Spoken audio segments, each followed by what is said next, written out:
revolution machine. For what people stay, they sway. For today is good as any day. Y'all feel slightly this, let's resist. Raise your fist and pump like this.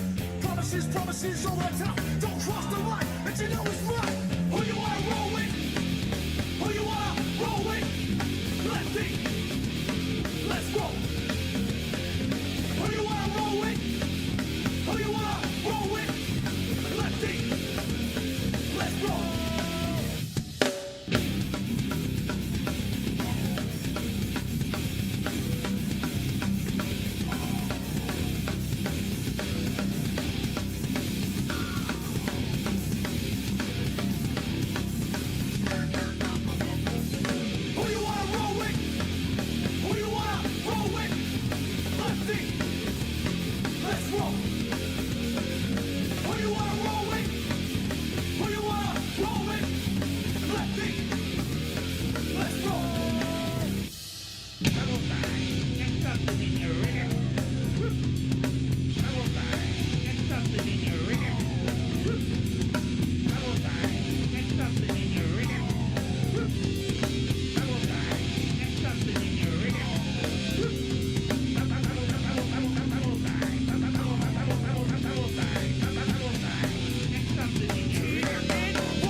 Lefty, whose head is that?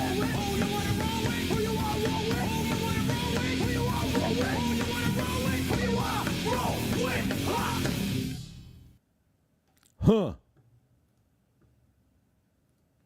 Whose head is that on your table? That's Headley. Oh, okay. I should have known that, right? That's our mascot. His name is Headley. He's cute. He is. He's not going to run New Jersey, Cap. Yeah. Is that what it is? New Jersey. Okay. All righty.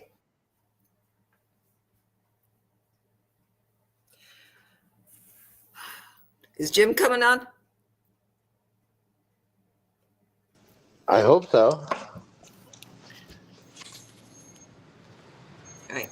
I'm making a smoothie while we wait.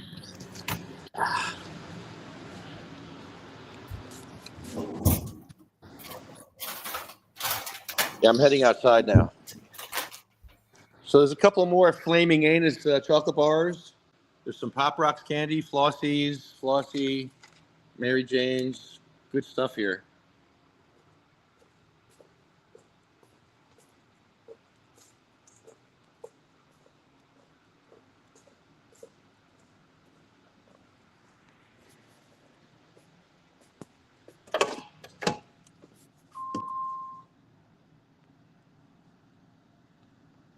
Mute. There we go. He got it. Sue's making a smoothie. Lefty, where are we starting off today? We were floating a bunch of topics. We're going to start with home grow. How are we all doing today? Welcome, everyone. It is Thursday, January 9th, 2025. We are 9 days into 2025. It's been apocalyptic so far. I mean, like, if you look at the everything going on, it's pretty nuts. That being said, I hope you all are doing well, and I hope that you are staying safe and healthy during this time as we dive into what we are going to dive into today. Lefty. Lefty.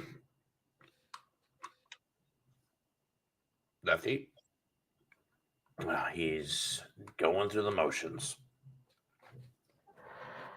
Sue, I hope you're well. I was trying to talk to you before, but I was muted. Yeah, I'm good. How about you?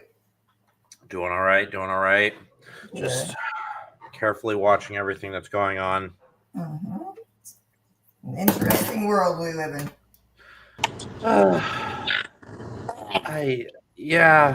It's interesting. Speaking of run New Jersey to candidates for governor are debating soon. Who do you like? I have not paid attention to the governor's race in New Jersey. Anyone interesting running, Sue? What? Say that again. I'm sorry. Governor's race. What about it? Anyone interesting running or in the running other than the obvious? Haven't been paying attention much. Nobody I know of. You know, everything has been about President Carter dying and the New World Order, One World Order. I'm sorry. And you know, I've thought about. I guess we will start out with the Trump stuff because that's kind of where we're leading right now. I have had this thought recently, and I have thought of a likely outcome to the end of his term and really results overall. And I can see it very much being at the best case scenario, one of those things where we look back and we're like, I don't like how we got here, but where we are is alive and with some problems either passed over or fixed. But again, I think it's very much going to be one of those situations where we're going to look and say, I don't like how we got here. I don't like what we did to get here, but this is where we are. That's how optimistic I can be about it. I see,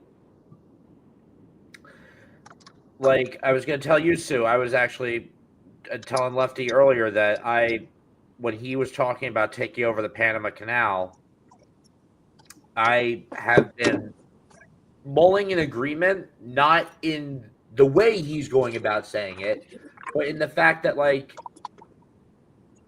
since the 70s, we've been reporting on Russian ships planting in the Panama Canal. That's if China and Russia are both doing that, that's a national security risk, hands down, full stop. And if they're not going to kick them out themselves and they're doing what they're doing across the world, then I think something needs to be done. Again, the way he's going about it, don't exactly agree with it, but I do think this was a problem that needed to be tackled. Thoughts?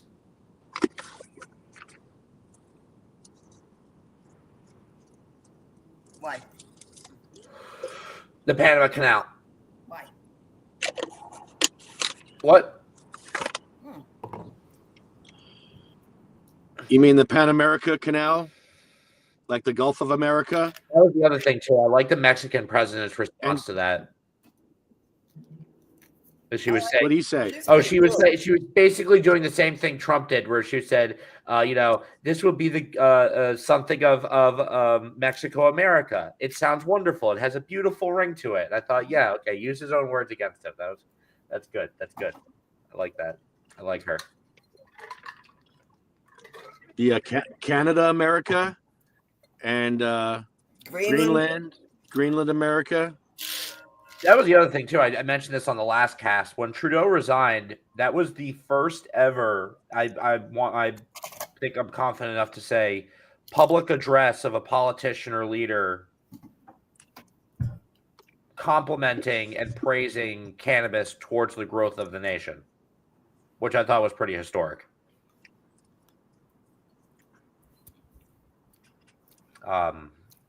Canada has long been on the side of cannabis, and I think for them to publicly praise it such as they did, regardless of the light of the announcement it was made, is historic, and it definitely does, I think, a lot of good for the cannabis industry.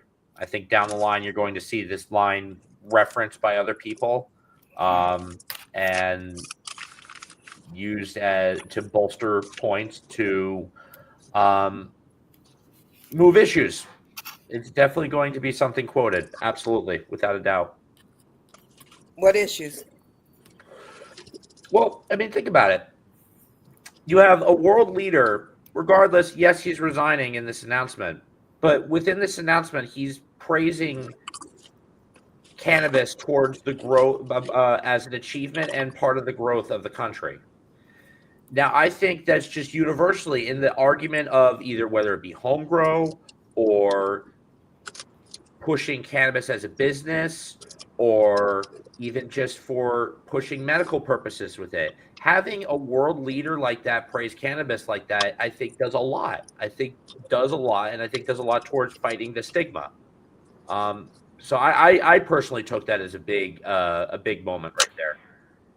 There's been a lot of those, honestly, within the past year that have happened. I don't think anyone realized that President Biden, I think the first president, whether I think it was quoted or said on live TV or whatever, to use the F word in referring to, yes, it was Trump, but still, that's the little bits like that I'm able to pick up because I can't recall any president ever saying that ever. I mean, it's not language becoming of the president. Hello, Marina, how are you doing?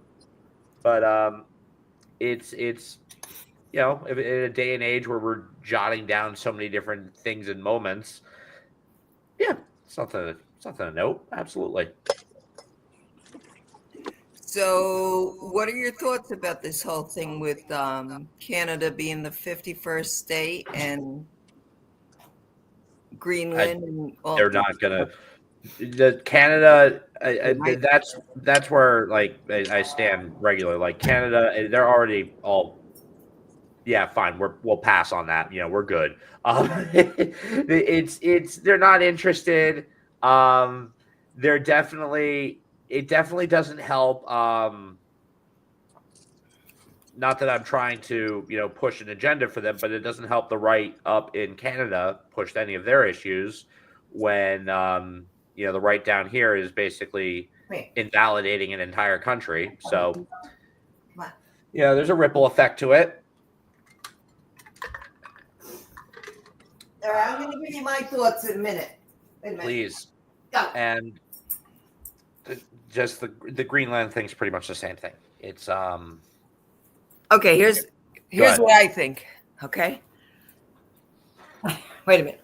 Let me get myself situated here. I had to get my dog. I think that I think the comments about Greenland and about Canada, because a lot of Canada is uninhabited. Okay, so we have a president that's coming up next week, and he's going to do mass deportations on his first day in office, is what he says. Anyway, where's he going to put these people? Well, you heard about the piece released today about that. So there's I didn't hear anything today. Oh, okay. So there's talk that within his first hours or days within office, he's going to do a trial run of this within Washington State or Washington D.C., the Washington D.C. area at a undisclosed business. What? So a business that they know is providing a lot of illegal immigrants with work. A workplace raid.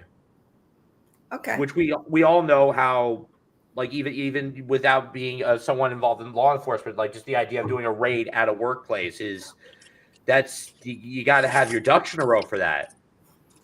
That's a huge thing. So, let alone open the lawsuits and whatnot. But yeah, they're talking about that within like literally the very beginning, as a trial run. And to your other question, it's going to be more cruelty. That's just the plain and simple. If this goes through how they're talking about with the guy they have at the Czar, that guy is the personification of cruelty and evil, as far as he could select. You can see it. I'm a very big person on being able to look at someone in the eyes and be able to tell a lot about them. You can tell that man doesn't have a lot of room in his heart. He doesn't have a lot of room in his heart, and he doesn't have a lot of empathy. And he just looks these reporters dead in the eye and invalidates the entire idea that this already happened once. So I'm not hopeful with him. I'm hopeful for the people that are going to stand up for them. constantly applauding the law firms I hear gathering together to do pro bono work for issues like this, issues like people who are going to be attacked by, who are members of the media. That I'm starting to feel like he's going to do less of, none of entirely, but less of. Just given, I feel like the feedback that I've heard he's been given. But who knows? Again, it's like the same thing with like the comments and everything. It's like this is unfortunately like I feel like we've definitely gotten to a point where yes, yeah, well, no, I don't. Is it active trolling? Because here's the thing: I think he's just doing what he wants. I don't think he's thinking of it as trolling or anything. I think he's literally just doing what he wants. It's been quoted several times. This is a man who, within the art of the deal, stated he does not have a plan when he picks up the phone. He picks up the phone, he sees where it goes. That's what he's doing right now. That's what he's doing with this whole presidency. He's not trolling anyone. He's not thinking, everyone thinks he's like cleverly maneuvering chess pieces and whatnot. Yeah, to a certain degree he is. But a lot of it, he's just picking up the phone and opening his mouth. And you could be very right about that. Okay. But remember something, just like in the, I'm going to use the Diddy case. Diddy is not top of the food chain. Okay. So neither is Trump. He's not top of the food chain. He's the Diddy. He's Diddy. I'm glad you touched on that. The Musk thing is definitely getting to him. I don't care what anyone says. Oh yeah, I agree with you. He literally came out on during an announcement, and you don't tell people that. You don't react to someone saying President Musk and go, no, that's not happening. No. And you know why? He's from South America. He can't. Yeah, that's getting to you. I'm sorry. I can see it right through you. That's getting to you. And it's not going to last. And frankly, the relationship, as controversial and inappropriate as it is for him to be this involved, that's not what really worries me. It's the breakup that worries me. When they break up? Yeah. The world's richest man and the president. Yeah. I'm very worried about that. I'm very, very worried about, SpaceX now doesn't work for the U.S. anymore. And Elon decided, even when you have a separation of any kind, we usually just generalize them as like a joke breakup. But any breakup like that, especially with these kind of powers and egos, petty things are going to happen. And unfortunately, he has a lot of tools to be petty in a very dangerous way. Who does? Elon. Yes. Yes, he does. Especially with his relationship to Russia, his control with SpaceX, his relationship with China. Yeah. China also. Yeah. It's going to be the new world, the one world order. Like we've been hearing about for forever. Before you were born, it's been gradually coming, and it's getting to that. That's where it's going. It's going to be the one world order. I definitely see the argument for that, and I definitely see the necessary fear for that. It's definitely something that a one world order can be. Have you ever watched Star Trek, Sue? Of course. I have kids. Yeah. Okay. Cool. I have sons. So you can understand that if a one world order can be done right, if a planetary mindset is built under the drive of prosperity and advancement of our race, as all of us being, like I've always said, as far as the most division and issues like that, I'd love to do a game show where I take a bunch of like racist, ignorant people, put them in the audience, and take two of them of completely different skin colors and walks of life and open their rib cages and show it's all the same. It's all the same in there. We're all the same inside. So we need to all unify as one person, because guess what? There's things in the sky that are moving in ways that we can't understand. They could destroy us within the blink of an eye. I feel like once we have that kind of thing in front of us, we have to kind of unify, and that's the only way you tackle that. It's like you watch Star Trek. The only way we made contact with interstellar life was that we discovered warp travel, i.e., we can't get to them. We're not a threat to them, and we only did that by coming together. Yes, through a lot of blood and crap, but portrayed there, we came together. We unified with our greatest minds, developed warp travel, and that led us into the bigger picture of it all. So, again, that's all based on a story, but it is a concept for a believable concept for how we make that next step into the surrounding bubble around Earth. You know, I like that you're using Star Trek as the what do I want to? What's the word I want to use? basis. The basis, okay? Yeah. Because it's perfect. It really is. Right? Yes, it is. It is. And because the other day I was kind of laughing. I had chuckled. I had heard something that, and it may have been what you repeated about the conversation that went on about Musk and Trump. And Steve Bannon has been known to, he was Trump's guy. That was his boy. But Bannon was always Darth Vader, right? Everybody called him Darth Vader. At least in my circle, they did. Yeah. Okay. And he chuckled, and he made a really cutting comment to his master, who he no longer sees as his master.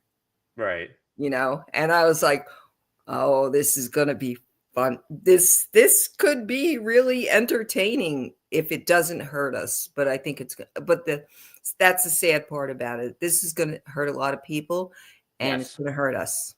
I will say I always saw Bannon as more as that one lieutenant commander who was in the fourth episode bossing Vader around, and then he ended up choking out at the end. That's how I always see Bannon, is like he's like that one lower level commander that thinks he's like higher up and bigger brain than the boss, and then he's eventually just going to get choked out or thrown over a ledge or something. But the Star Trek argument, yes, it's because that show is based around like Star Wars. I've always said Star Wars, you watch Star Wars because you like action and adventure. You'll watch Star Trek because you have a good mind on your shoulders. You appreciate sociology. You appreciate philosophy. You appreciate the concept of something bigger than yourself. Yeah. And it's the conversation that we're not having enough. Even like one of the biggest champions, like I disagree with this man on so many different levels, but I champion him for leading the charge in uncovering, what's going on with UFOs. But Tim Burchett, that guy is one of the best fighters as far as what we've got in the house. And that's really one of the only good things I'll say about him.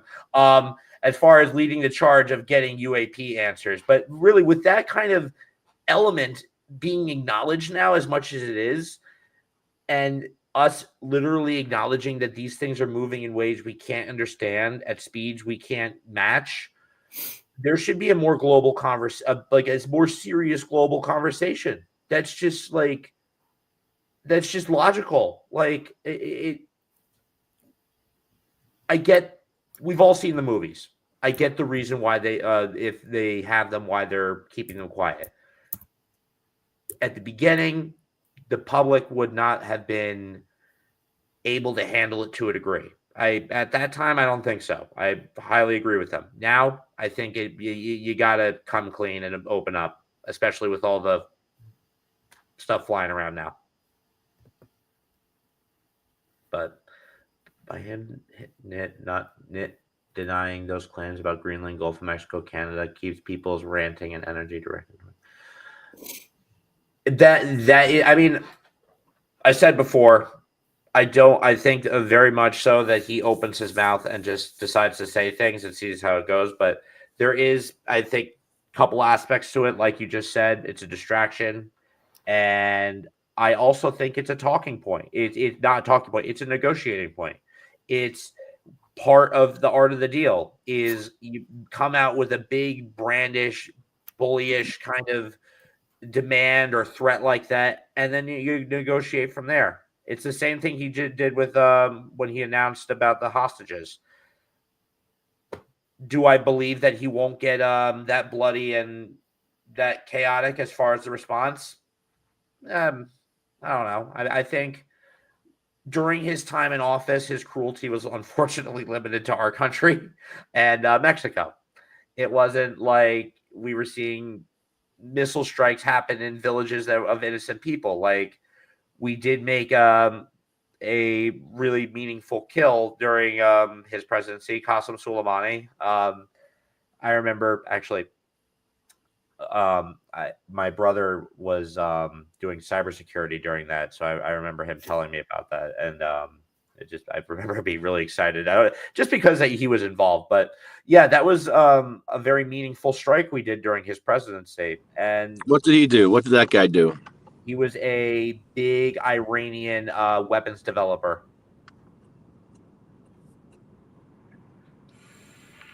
Did he blow something up? Did he blow something up? Yeah, what happened? They struck him. I believe they suspected him or knew he was responsible of providing weapons to multiple militant groups, Houthis, people like that. And yeah, it was just it happened like in the middle of the night. I believe I saw the video. He was walking down this like alleyway, and I remember I saw the video because I was looking at it. I was like, those are not American cars. This is not an American road. And then I just saw this shadow go above him, and then the whole screen went white. I was like, okay, yep. So bad guy taken out there. But I definitely think that as far as his threats to the Middle East, you got to wait and see. I mean, I don't think he's going to do. I mean, that being said, his partner, I don't know where he stands with Netanyahu. I don't know what that. I honestly don't know what that relationship looks like now. As far as if he's willing to play his game continually, or if he's going to be more worried about what people at home think about this. Oh, he doesn't give a shit about what people think. He's going to give Israel everything they need to. He is to get the hostages. Yeah. Like I said, I didn't really, but so that being said, it could be possible he will be an enabler of him. That's and I think that's going to definitely be to his detriment because Biden was seen as an enabler of Netanyahu. So I think if anything, Trump will get it a lot worse if he was one to criticize for that and also now continuing to do it. But we all got to wait and see. We got 10 days till he's sworn in. Mm-hmm. We have a march, on the 18th everywhere. I expect to see you boys there. Where? Wherever. Look it up. I can't give out information over. Okay, I'll look into it. Yeah. He never said it was going to happen. He suggested, yes. It just like Star Trek may be based on truth and someone traveled. I never heard that theory. That's interesting. Never heard that. I never heard that theory. That's very interesting. He also accepted money from, who was it? Turkey. Turkey. Yes. Old news right there. And they still kind of continue to do it. I think they're still I think they're trying to put a hotel in Turkey or something like that. I forget if I talked about this with you. So did you hear about their plan to buy out the National Reserve and replace it with crypto? Yeah. And China doesn't accept Bitcoin for our national debt. No one does. And it's like they're literally backing a truck up into the Federal Reserve. Yep. I never understood Bitcoin. Like I have a lot of friends that are totally invested in it, and I just sit back and I'm just waiting to see, because that's going to crash. Exactly. It's going to crash. They already got one of those guys in jail. I forget his name. He had like that tall, dark, curly hair. Forget it was. Yeah, he was a Bitcoin investor or something. Can you manufacture Bitcoin? I don't know what this. I don't know. No, it's like the internet. That's such manufacturing. That's such a. You explain that you use that explanation to someone with a little bit older of age, and you might break them. It's like the internet. What? What do you mean? Is it magic? Are you telling me the internet is its own entity?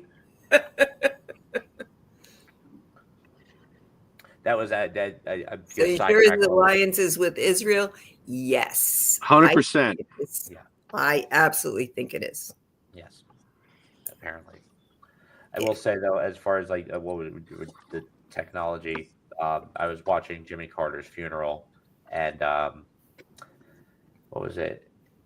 Ford's son was giving a eulogy as a promise to his dad, and Gerald Ford. Oh, okay. Yeah. So he's talking about how later into Carter's life, what, like after much later into his age, when he got his first cell phone, his son's Ford's son's in there one day, gets a call, and he says, "Hello," and he's hello. I always love these stories because they sound like something my dad would tell about my grandfather. He's like, "Hello," and he's like, "What? You called me? What do you mean, hello?" It's like, "I didn't call you. I'm taking a picture." Those are the best stories. And here's the thing: that we're gonna stop hearing stories like that soon. Not that new technology isn't gonna keep coming out, but it's not gonna sound the same of having like the problem of someone adapting to a cell phone versus like someone at that same age years from now confusing a VR headset with some new piece of technology that runs from your brain. I don't know, but it's not going to have the same feel. Turkey is pro-Israel. I don't think so. No, I think Turkey. They're with the Houthis. They're if anything, they're with Hamas, fighting Hamas's leader. Yeah. Yes. Yeah. Saudi Arabia is kind of so. Not really. You know what? Saudi Arabia is so wealthy. I don't think that they're pro anybody. They're pro them. They don't care. They they try don't care. to keep good relationships with us, but it doesn't always. Yeah. There's always like some sort of like muddled discussion about like what else they're doing. What's Turkey and Saudi Arabia's stance on Israel? They like the Houthis. That's the answer to that. They love those Houthi boys. They what? Turkey. Who do they like? Houthis. That's what I was saying. They've funded the Houthis. They've funded a little bunch of. Oh, okay. Cells. I don't know. It's. And I will say though, it can't go without saying, because we were going to talk about the wildfires too, and it can't go without saying that this is we don't even need to. He hasn't even been sworn in office yet, and a lot of these issues we can't even blame on him. It's just like this is just like the start of the year. We had 2 terrorist attacks, 2 plane crashes of mass proportion, and now these fires. You Well, know, they had to burn out LA to get all the rich people out. So they'll all collect their insurances and they can leave the country. well, you know what? Here's who was And I that's what watching? I think. There was That a guy who was they had him on CNN. He was just talking. He was going around saving one of the celebrities. I'm forgetting his name, but he was going around saving animals during the fire, which I respect the hell out of. William McNamara. McNamara. Yes. I don't exactly recognize him, Speak but Jersey. Speak Jersey. Come on, it's McNamara. McNamara. Okay. It's the autism, jumble up the words. It's I don't know. I feel like those definitely need to be called out because, like you said, they're all a lot of them, a grand amount of them are going to get their money and leave the country or rebuild or whatever, and it will be easy for them. But I think definitely is necessary to call out people like that who recognize that it's not going to be anywhere near as easy for a lot of people. There's lots of people giving away lots of money for lots of different reasons. Eric Adams of New York is now a Trump supporter because he's hoping to get a pardon from Trump for his whatever's going on with him. So now there's some weird alliances with Trump. Yeah. He has very strange alliances. Yes, he Yeah, does. I'm glad to see Gavin Newsom is not, Gavin's a evil. politician, and don't forget that. Yes, but so far, like last administration, he was very headstrong at combating the misinformation. I like him. I think he's good on the eyes also, but he hasn't reached out yet to a lot. Colorado is right there. Colorado is ready to go help them, and yet he hasn't asked for help yet. New York is ready. Okay, And- I still call him my mayor. He's even though I'm across the bridge, but they're ready. They're all ready to go out and give assistance to LA to the And I fires. think a lot of the issue right now is I've heard about this. A lot of them want to go in and give help. A lot of them can't. They actually only approved a couple Navy helicopters and Coast Guard helicopters because they're very equipped for those kind of conditions. But literally between the hurricane winds and the height of these fires, it is very unsafe for a lot of people to fly. They only cleared a couple helicopters to dump water yesterday because the conditions died down to a degree. But it is literally apocalyptic over there. Yeah, I know. I've seen the pictures. However, our rescue teams in New York and Colorado and whoever else is offering their help, they're very well equipped to do this, and they can go. The more hands, the better. Marina, Huh? yeah. Sorry, I was going to say, Marina, I'm very with you on that. He has not made any good remarks about anyone with disabilities. You can even talk about his own son-in-law. No, nephew. His nephew, who has disabilities, who he said to his cousin or brother or whatever, why don't you just let him die? So yeah, I'm terrified for anyone disabled or any kind of troubles with him in office. And I hope that there's not some widespread issue that needs to be addressed with those people at concern. Sue, I'm sorry. Go ahead. I forgot what I was talking about. But yeah, sorry. I was just talking about the teams. They're very well equipped. And they've offered help, and Newsom hasn't asked for help yet. He's doing it on his own, and that's all well and good. California's a big state. They have a lot of people there, but they have a lot of outsiders willing to help. So I don't know. I definitely think that this is probably the worst fire they've had to deal with. Yeah, it is. And I definitely think he's weighing in on how much blood does he want on his hands. And it's not even that he threw those people to death or anything like that. It's the fact that if he knows the conditions are that grim and he knows that he's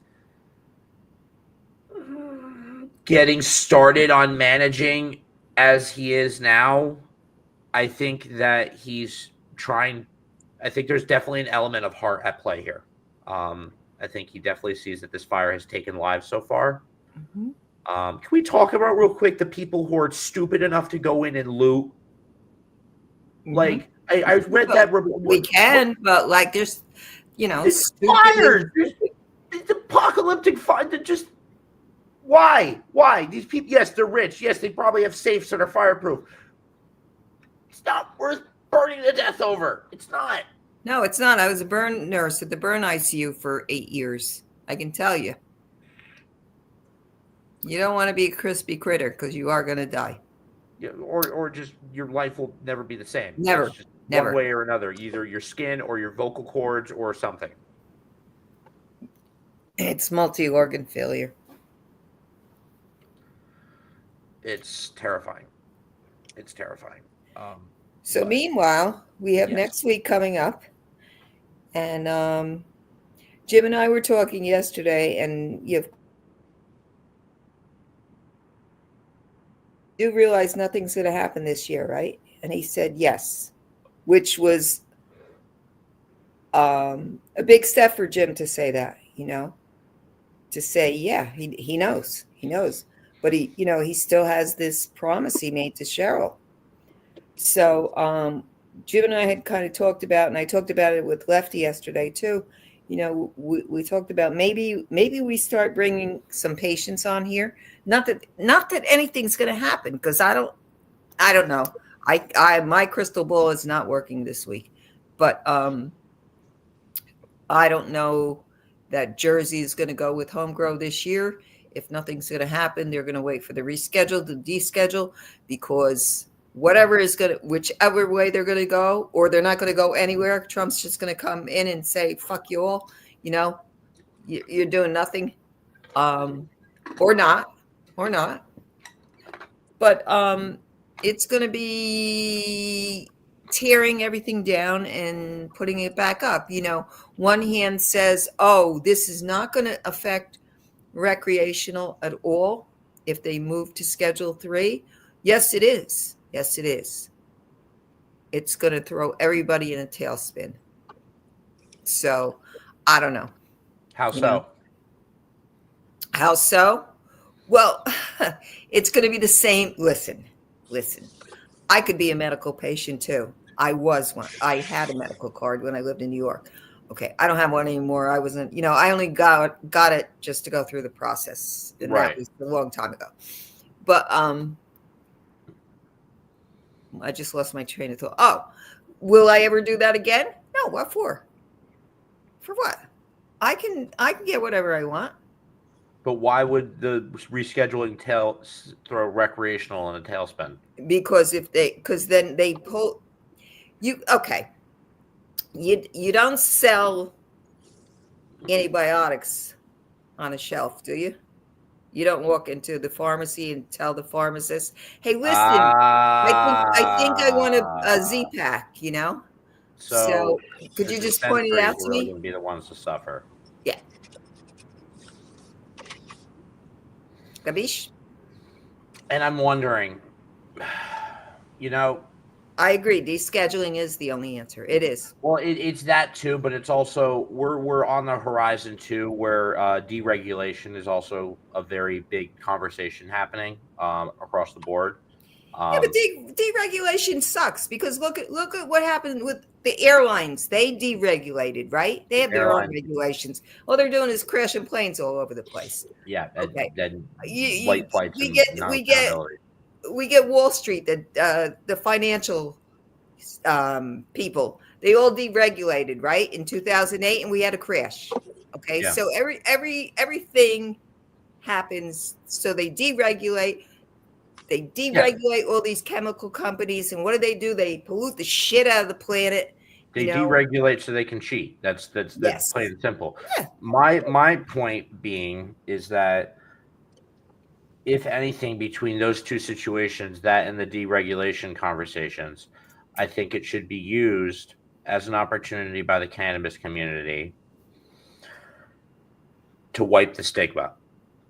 Yeah, but you know what the problem is with the cannabis community? The only strong voices in the cannabis community right now is just the industry. Okay.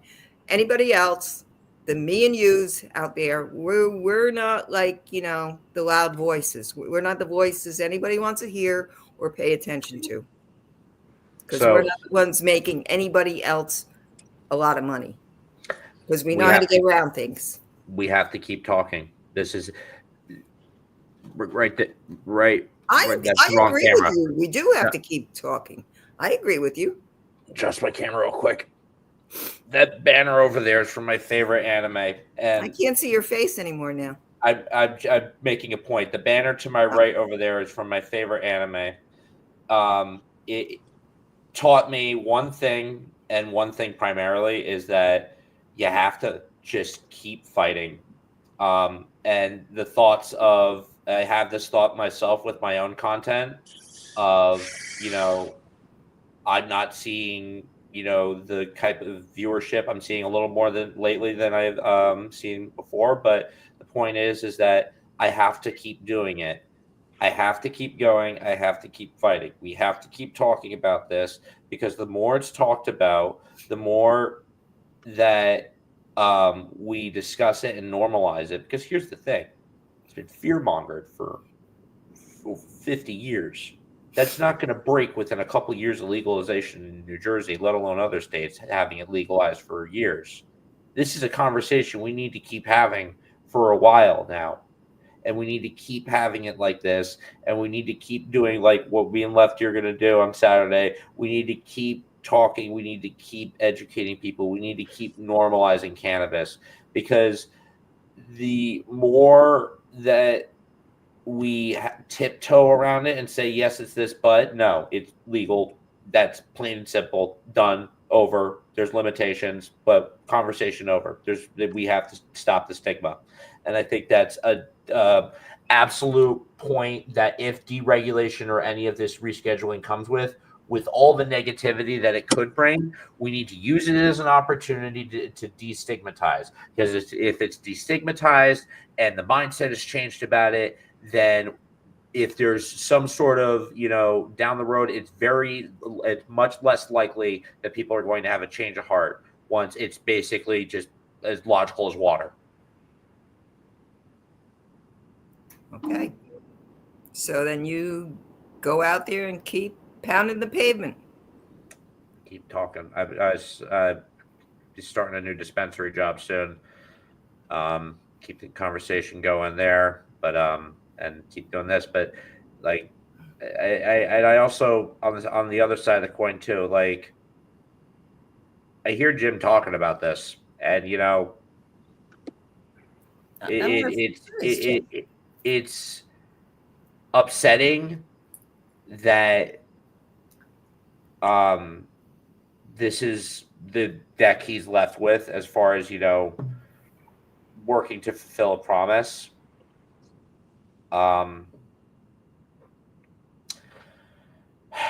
And I really wish he could see the impact he does make and has made.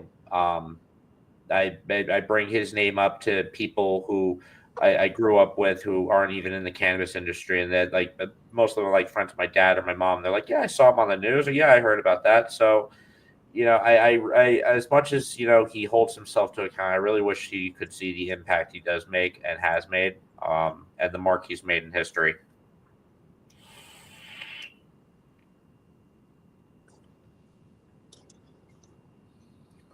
If we're calling cannabis a medicine, we shouldn't be smoking it. Smoking anything is unhealthy. If we're calling it a medicine, we're saying we don't. Okay, so a couple things there. Number one, there's a much different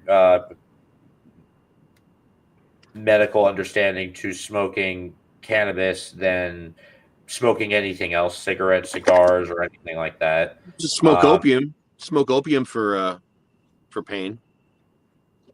Yes, the point is that it doesn't have anywhere near the same damaging effect on your lungs as a cigarette or a cigar, or really where most of this medical basis comes for the generalized thought that any kind of smoking is bad for you. I'm not saying that your body 100% benefits from inhaling things that are not oxygen. I'm also saying the human body is an incredible thing. And I think that really should be looked at as far as when you're. Well, that's what I'm saying right now. Like my dad's a No, doctor. it's not safe to inhale any kind of smoke. But the point I'm Okay. trying to make is that there's a very No, I'm large. answering New Jersey MedMan. No, it's not safe. Yeah, no, of course not. What the argument I'm trying to make is that there's a very different reality to, like, a lot of people say, oh, well, it's the same as smoking a cigarette. No, No, a it's cigarette not. is made like a cigarette's made like a hot dog. It's Mhm. full of nicotine and dirt and crap, and almost the same thing with cigars. And a lot of medical knowledge from or studies of smoking admittedly is not based on cannabis over the years. We could just say that up front. It's not. It's cigarettes and cigars. Mhm. If you can tell me confidently that in the 80s and 90s that we were making these smoking health trials with cannabis, you'd be wrong. You'd be very wrong. It was with cigarettes and cigars, and it's a much different reality than smoking weed, especially when you are more informative about what you're wrapping your J's or whatever with. And you're even You're doing still hurting your lungs. Yes, of course. Yes. Like I always tell people the head high you get a lot from a lot of cannabis is inhaling something that is not oxygen. Mhm. That's just a big part of it. Right. And I also say that the human body is an amazing thing, that it can. It's durable. It's a durable thing, and there's a line of durability between continually smoking cigarettes and things like that to smoking J's every now and then. Your body can recover from that. Your body can recover from that bit of damage that happens to that. I believe. Is cannabis a drug? No, Yes, it is. it's It's medicine. I don't like the word drug. Medicine. I think there's a difference Okay. between medicine. Cannabis is medicine. Yes, and medicine. Lefty, can you go with that? Cannabis is medicine, right? Only because we know there's a legal division between drugs and medicine. And if anything, That's on the street. That's not. well, no, I mean, think about I it. don't know where What was the war on drugs about? The war on drugs was not manufactured on the streets. It was, if anything, manufactured by the CIA. So it's I think a delineation that needs to be made. Yes. It does. It helped me cough out when I had a cold. It helped my bronchial tubes. Oh, yeah, I'm sure it did. It helped me get all the gunk out. I always wondered, because my grandfather died when I was in grade school of pancreatic cancer, and this was like in the very early 2000s. So he got a very, like, towards the end of his life, he had a little bit of medical cannabis that he was able to ingest. And I always wondered, if we were just a little bit further along, if he'd still be alive. But How old is he was mid 80s when he died. Very How long active guy. How long did he smoke weed? Oh, he was only given like a little. I believe it was like droplets towards the end, as a comfort towards the end of his life. Okay. Yeah, I smoked until 10 years ago, and then I started using tinctures and oils, which I'm good with.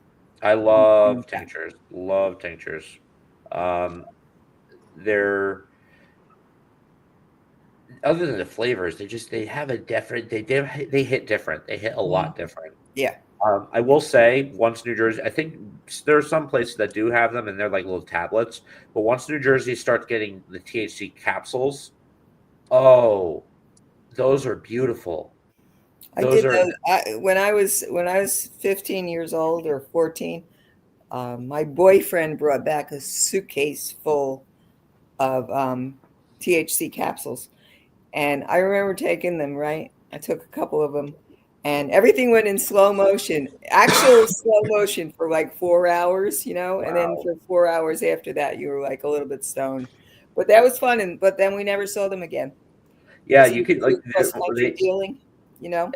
every time I'm in Florida, I'll grab some for my friend, and you could get like they sell them in like 1,000 milligrams down there. It's crazy. Jim's here. That's because Jamila. I called him and I woke him up. I said, "Wakey, wakey, Jim." He's not awake yet. We don't see him.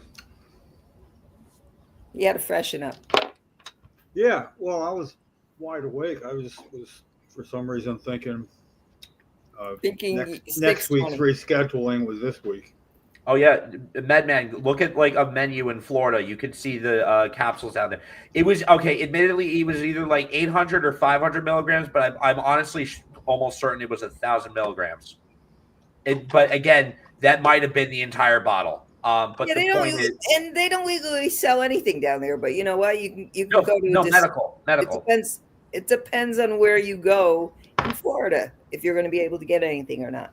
No, If you go to the Keys, I've said this over and over. Every time I go to the Keys, every other storefront is a dispensary, and you can just walk right in. You don't need any ID. You don't need any car. It's nothing like going into a dispensary in California.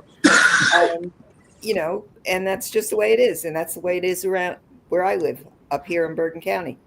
I was referring to the medical dispensaries down there. I have some friends down there with their card, but I will say the cannabis head shop, smoke shop environment down in Florida, much different than New Jersey. Because like here in New Jersey, you'll see they'll say they have weed, but you know in your mind what it is, and there's like Delta 8 and stuff there.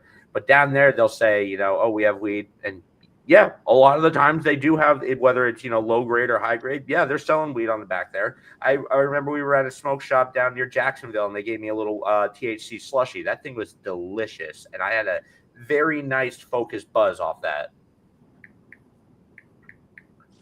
Hit you quick too that way.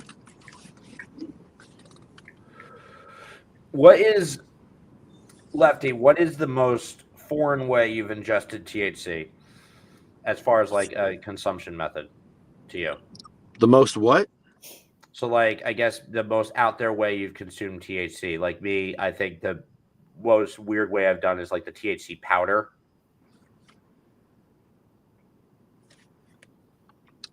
One thing I'd like to make is a cannabis snuff, where you take keef, you decarb it, and you sniff it like they used to do back hundreds of years ago. You used to snuff tobacco, snuff cannabis. Oh, I want to do that so badly. Well, do it. You don't need Snort permission. lines of it. It can't be illegal.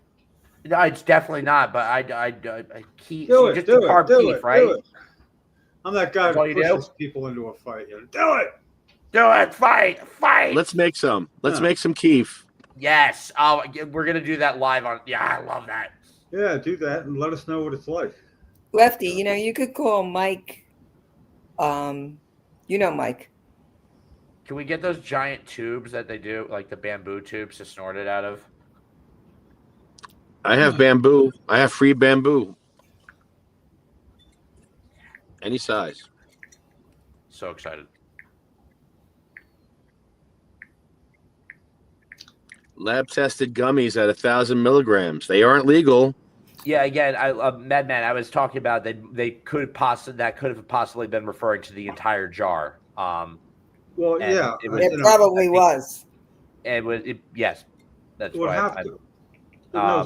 Well, what would you do? Cut one in half? That defeats the purpose of having a gummy. No, you just take one and you just stay up for days. I would think doing that would lead to all sorts of problems. Yeah. I know it did one time with something called barrel acid. It came in a little LSD, a little a pill. It was like a barrel-shaped pill. It should have been called four-way acid, but it wasn't. It's called barrel acid. What it was is you're supposed to divide it up into four little tiny pieces somehow. Wow, I just got really big. I like how the barrel acid sounds like some sort of like Yeah, but the thing made by the is, same people that made We can't moonshine. see you, Jim. Jim, I can't see you. Can anyone see Jim? Yeah, I can't No. see Jim, but Really? I imagine All like I barrel. Are you? all I see was me. My whole screen was me. I was like looking in a We can't backwards, see you. Right weird here. mirror. Just so you Can know. you share your video You can again? buy- Try sharing no. your video. You could buy Keef in a Rise dispensary. Just picture You have barrel Rise acid. down by you? And you're Yes, Rise over the Bloomfield. Mason-Dixon line in Jersey? Yeah, I go to Bloomfield all the time. Rise is wonderful. Yeah. Good people. How many Yeah, how many yeah. gummies are in that jar that's 1,000 milligrams about? 30. Yeah, it'd be about right. Yeah, they're not 1,000 milligrams each.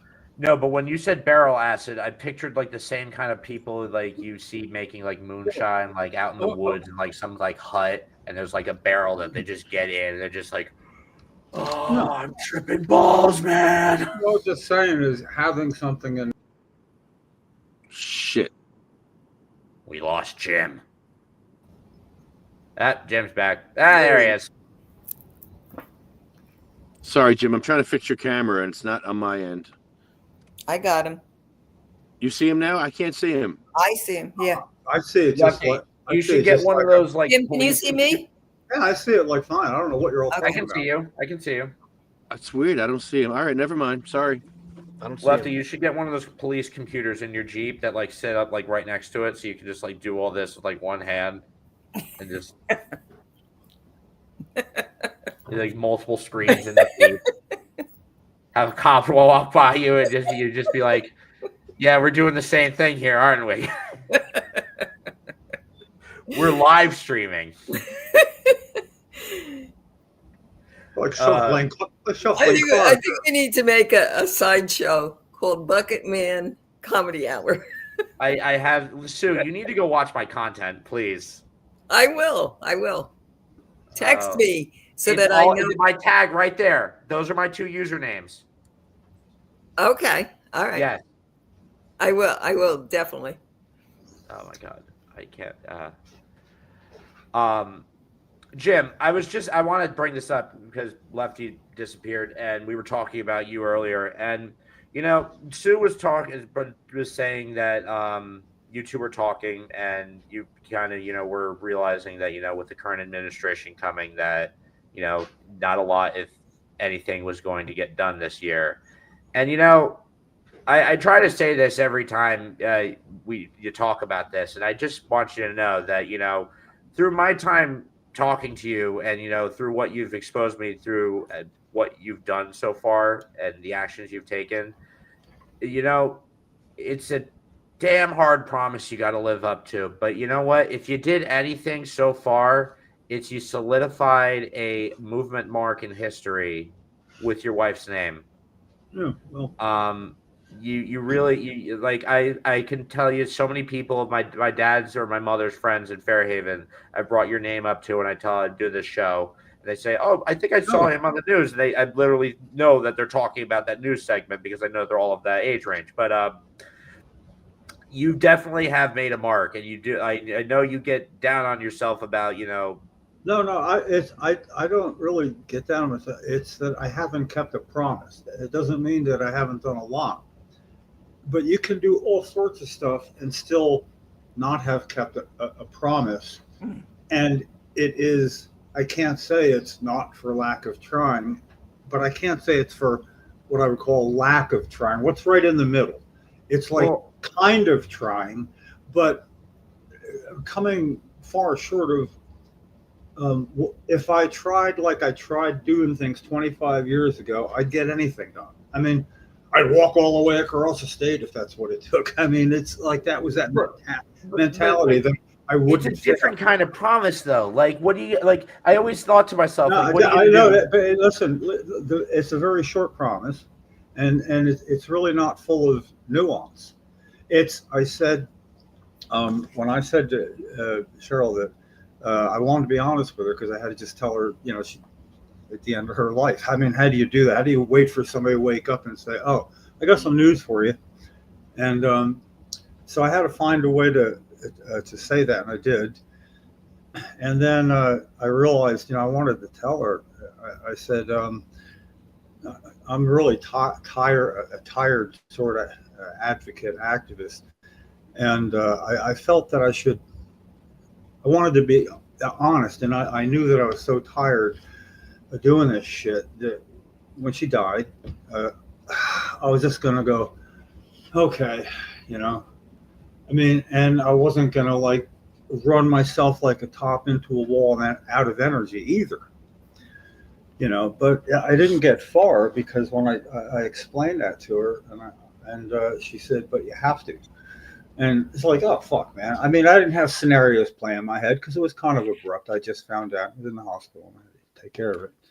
And but for everything I knew about her, at first it struck me as, what?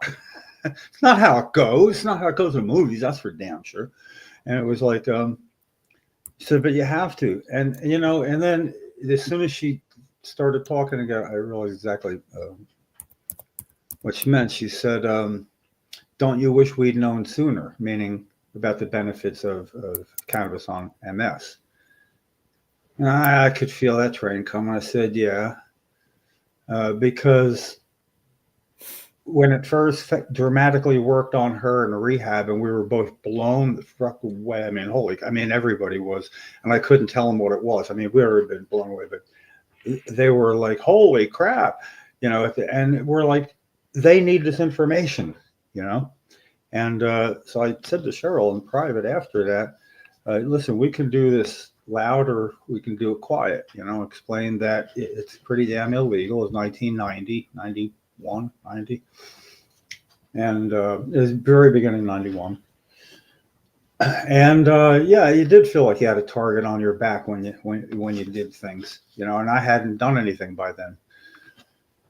And what she said then was, as her answer to, we can do this louder, we can do it quiet and be safe.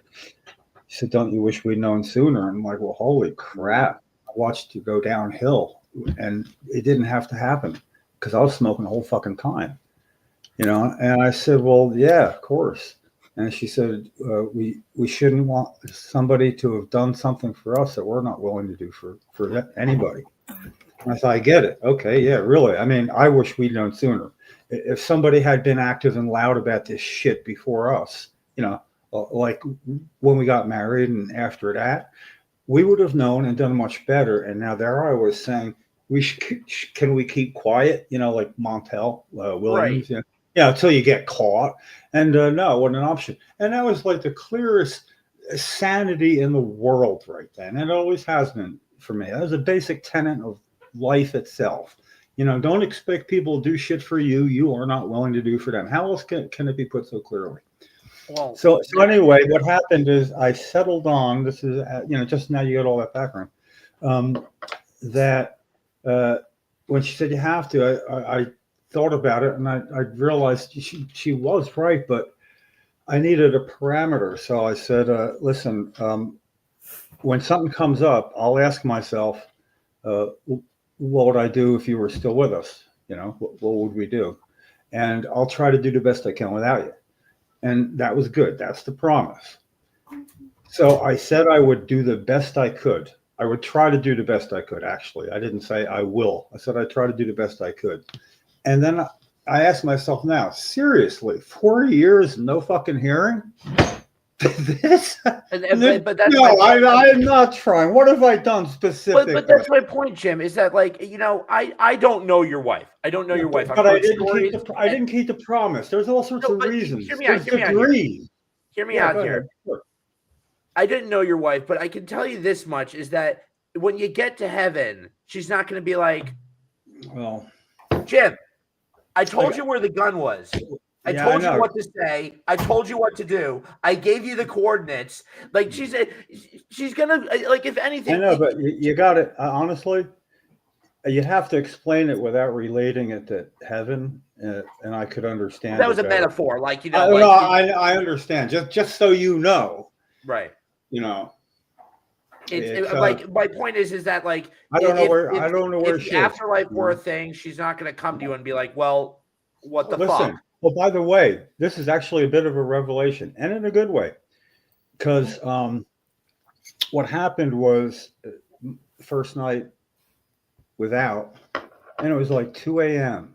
and I was just like sitting there. I couldn't sleep, and all I could feel was this outburst of "I don't know where you are" for the first time ever. Yep. I don't know where you are. So that's on the downside of not having faith other people have that they could cling to, And Well, but like even God's but, faith, I but, guess, but even then, I just didn't know. And that is bad, I mean, that's a penalty somebody pays for not being able to fit into a box with rules that everybody else can, God made me too smart. What can I say? Well, and I just think that Because I believe in something way great, well, but I don't need a specific story. And I say this, and I respect everybody does. I'm envious. I really am envious, because to me, religion is like if people really followed the tenets that I hear about in everybody's religion, the world would be a way better place. No doubt about it, hands down. But people don't follow their own religions, and that's where we are. And you see my logic? It's like with all that religion in the world, we should be a much better place, but we're not. So, you should have been here earlier when me and Sue were discussing Star Trek. But here's what you should be asking me, and I know you wouldn't be able to, but Jim, if you don't believe in that, why are you trying to keep a deathbed promise? That's really deep. I never thought about that. And you know what? Wouldn't know the answer. I just know that that's really important to me, that I want to keep that. Now, see, there's still time to keep it, though. I have to recognize that I haven't kept it and internalize it, which I've done. And I'm trying to use that to focus, not on running out the door like John Belushi in Animal House. Let's get him, and nobody follows. I want to be able to put something together to a point that when that time comes, when it's when it's Dean Wormer's time, Dean Wormer, Nick Scutari, okay, March 9th. I don't know how it's going to play out, but I can tell you it's March 9th or by then. So anyway, I'm on that path, and if I do it right, sometime this year, I can say, if I don't say I've kept my promise, the thing is, the only way to keep it is to figure out where the end is. And to be fair, home grow is the end. It's never going to be fucking perfect, but that's when I'm sure we would have backed off from the frenetic, what'll it take? Somebody's got to do it, so it must be us. I'll tell you, the best I ever felt about doing things was 6 months after we got arrested in Jim Rogan's office for eating a bud. When I got a call that somebody called, a friend of mine wanted me to give you a call. Her name's Renee Emery, and she just got arrested in I forget the guy's name, the office who wrote the bill. It'll come to me. But anyway, she heard about Cheryl, and she didn't want her to be the only one to do that. So she went from Michigan to do this, and then had somebody call somehow. She knew my number. And right about then, I thought, holy crap, what a cool thing to have started. What if people's rite of passage was go use your medicine in a congressman's office? How cool. And never happened again, though. Never happened again. 2 times. See, now that equally not bothers me, but I can't comprehend it. It was like there it was on a table for everybody to see. 2 patients going and doing that. What happened to her? Really, that's the same thing with Cheryl. What are they going to do? What are they going to do? And the idea is you go to trial in D.C. because the charge for that carries $500 fine max and 6 months jail time maximum, which is the trigger point for having a jury trial. So, of course, you have a jury trial, and if you want to appeal, which is your right, that's directly to the Supreme Court. They don't have a higher power in District of Columbia. It's the Supreme Court. That's the whole purpose for traveling there to do. Why not just go to his office in Michigan? Oh, no. It scares the crap out of them. Whereas they don't want to go through a trial. Not really. Because if they screw up and there's a right for an appeal, it goes to the freaking Supreme Court. How cool is that? That's why we went there. You find that shit out, you think you have an advantage, Right. But then when one person out of all the people that noticed, when only one other person did that, what am I going to say? I just think that you have a goal that is both admirable and something that is impossible too. Yeah, But thank you for saying it. Like, Yeah. it's not impossible, but it's impossible to think that within never the gonna- lifetime we were going to get it done. it's never going to be what it could be. But to me, I'm not puckered up looking over my shoulder. Well, not looking in the rearview mirror as much.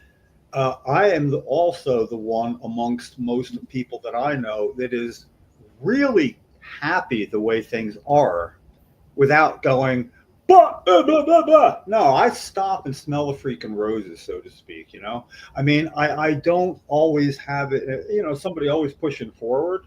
Right. I like that I can smoke a joint while I'm mowing the front yard. I enjoy that more than anybody I know. Fair enough. I really do. And I have less than 6 ounces on me pretty much all the time. And I'm allowed to give or accept up to an ounce from somebody with nothing going on. Yeah, I don't worry about law enforcement. I'm legal. I'm up to date, And I watch out to stay under the radar. So I love the way things are like that now. And, Yeah. I'm pretty good. New Jersey is definitely, I think, the most lax state Yeah. with cannabis within the Well, U.S. we are, it's hard to be from New Jersey sometimes you have to step outside. I don't mean like for a vacation. I mean, like I lived in Florida for a couple of years and I lived in Oklahoma for a couple of years. Right. And I get to see how other people view New Jersey, and it's it's a little more, they don't understand the geography, that it's not all like The Sopranos, the beginning of that. Yeah. But they do have New Jersey pegged right as it's portrayed for being worth my slice. I mean, in anything, you got to get your slice. You got to get something. What's in it for me? And New Jersey's, that's it. And I don't mind it. It doesn't bother me. I'm just kind of used to it. I thought the whole country was like that. They're not. No, definitely not. They're really not. And then adding, the whole pharmaceutical state that we are all together in one big ball of cannabis activism. And I'm glad you actually said that, because I've been wondering for years and years and years. I've thought to myself, you know what? I've always had difficulties in New Jersey, and I don't think it's anymore. I don't think my autism is the issue, that I have issues with people anymore. I think it's literally just me being real with people. But I think that, like you touched on a very important point there, that there's a grand amount of New Jersey that's just in it for, like, you have to do something for me, and I'll scratch your back, you scratch my back. It's a very mobster state. Weedstein. Along those lines, take a look at. I found something that I put up out there a while back, and it's one of those things that's exactly current now as it was 2 years ago. About homegrown. Yeah, check that out though. It's a little video snippet I saw. Chris Weedstein. How we doing, Chris? Weedstein, how are you, sir? No. It's up for grabs how you say that. There you go. That's right. It's, if you're from New York, it's Weedstein, If you're from Philadelphia, We've Steve seen Stein. what cart you got And there. I know What's your that? name. I'm kind of fucking with you. You know that, right? What cart you got there? Cart? I thought you had a cart. You smoking a cart cartridge. I am not smoking cart. I thought I saw one I in have your one of hand. these weird. I didn't No, know it's what a I didn't know what a joint cart packer. was for. I didn't know what a cart was for weeks. By the way, I kept saying carts, carts, carts. I had no idea what a cart was. I have carts. I have carts somewhere around here. I have a live rosin cart somebody gave me the other day around here, I have. and it's just kind of cool looking. What's your cart brand? What's that? What's your preferred cart brand? I don't tend to smoke carts. I am pretty much a flower only guy. I've lately been smoking some carts that people give me. I occasionally smoke concentrate. I do like old school cold press hash to roll into a joint, like a snake in the grass type joint. But generally, not too into concentrate. Although, have to say this year, and with the cold weather, I have been hitting carts like live rosin carts. What people say, I will say this: if somebody says it's a live rosin cart, I don't tend to cough. Whereas almost any other kind of cart that I've ever tried makes me cough. So that is the difference that I found. I implore you, Chris, and I say this as someone who was a patient of them first, and then a employee, and then moved on. But still, I know quality where it is, and I've tried a lot of the products in New Jersey. I implore you to try Timeless. I've tried a lot of distillate carts, and I think it really comes down to you get what you pay for. And if you're paying that like upwards of like what we pay in New Jersey, 70, 80, maybe more Florida, about like 50, 60 for that quality, you're getting a good distillate that's not going to make you cough that kind of harshness. It's very... So this is crazy. Okay, you just entered into the realm of my complete nerdness, right? So like, which is the price difference between the stuff. And a little while ago, I've been putting out the price difference between flour for a long time. And because I'm not a concentrate consumer, I haven't really looked at those prices much. People have asked me, they're like, oh, dude, if you think the flour prices are different, look at the carts, look at the concentrates, and look at the difference there. And I have to say the difference between Pennsylvania and New Jersey, I mean, we're talking right next door. Especially on just the basic carts and the basic extracts. Wow. I mean, $20 a gram versus $70 a gram. I mean, that's a huge difference. And they're often, because I'm looking at 7 of the large corporations that operate in both states, they use essentially the same packaging and the names and everything. So it's like almost a 1-to-1 price comparison in many ways. People are like, oh, the regulations are very different in the 2 states. Not really. I mean, the difference now, astoundingly, is that Pennsylvania has 450,000 active patients in their medical program, and New Jersey only has 66,000 patients in the medical program as of the last count, which is about half the number that were in New Jersey's program 4 years ago when we first started adult use sales. So, and you touched on a very important point there. Jersey, for sure. Well, no, you touched on a very important point there. Now, if I recall, you said PA's medical numbers were higher than New Jersey's, right? What's that? You said New Jersey PA's medical numbers were higher than New Jersey? Way higher. I mean, it does have a higher population, only by like 20-30% higher. So there's like 12 million residents of Pennsylvania versus 9 million residents in New Jersey. And that's the confirming point right there. So I have my best friend's in Florida. She was actually on the show last week. Her and her wife have their medical card.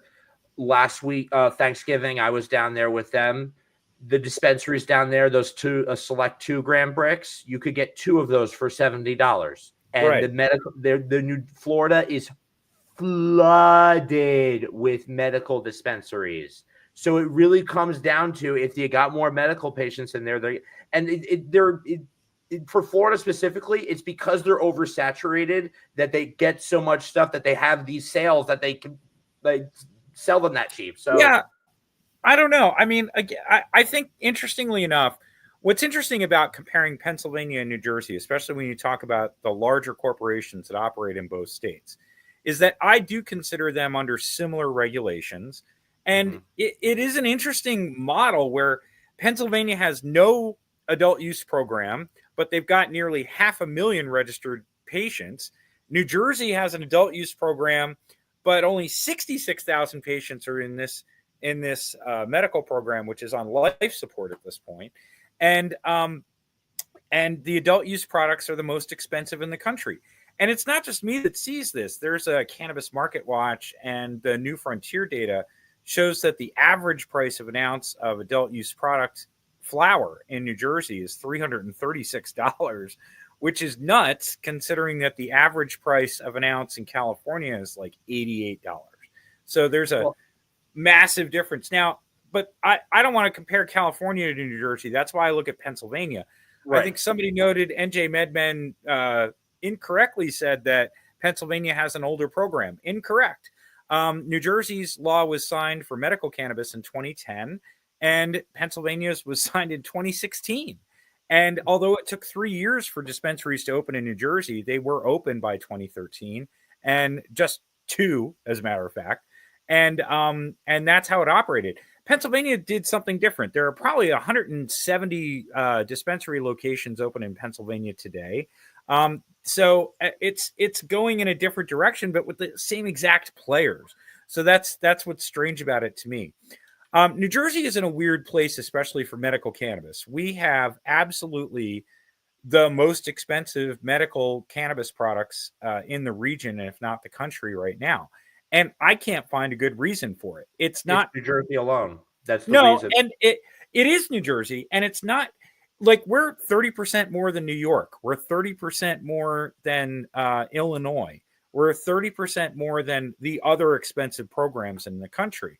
The rest of the country, and these expensive programs are outliers because the rest of the country has already had a market reset for cannabis wholesale prices. Like large corporations have been freaking out in the last couple of years saying that there's a market crash. But honestly, it's a reasonable market reset because it was hyperinflated. $400 ounces, $3,000 pounds of flour. That's pipe dreams in the 90s today when you have an industrially regulated product. Today, what we have is a market reset where cannabis and good quality cannabis and extract products, they can be produced at an industrial scale for a reasonable price. It doesn't really cost that much money. And ultimately, the Pennsylvania program really shows that off. You can get every day, you can walk into a dispensary in Pennsylvania. You can walk into name brand corporate dispensaries in Pennsylvania. Let me make this clear. You can walk into a Terrascend Apothecarium. You can walk into Rise, Curaleaf, Ascend, and you can buy a good quality ounce of flour for $120. But in New Jersey, the lowest price flour that they have, we're talking $175 for a half ounce is what they show on the menu. So and again, I can't find a good reason for this. People say it's the regulations and the lawyers and all that. I think it's the state. That's the smallest violins. Okay. And I agree. You can't. And when I feel like what I'm hearing you say, the first thing that occurs to me is, well, then I'm missing something. What is it? And then you're not missing anything, Jim. The problem. Why is it? What are you missing that you can't figure out why that is? You're missing something. There's a reason. I know what it is, and I've called it out for what it is. I've called it out, and I said it to Commissioner Delgado, and when they invited me to testify about medical cannabis access last year at the CRC, I pointed out to Commissioner Delgado that they are 5 commissioners at the CRC. They are between the public, including the public registered medical patients here, and these companies. And just like legislators are between the public and pharmaceutical companies and large realty companies that are raising rents. Unfortunately, with cannabis, we get to see sort of like a perfect model of when corporations can do the wrong thing. So around the country, you'll see that there is news about price gouging on rent, price gouging on eggs, corporate collusion on raising prices to consumers. That has happened with cannabis in New Jersey. No Clearly. doubt. Okay, so how do we fix that? And why are prices still going down in Pennsylvania and still staying high in New Jersey?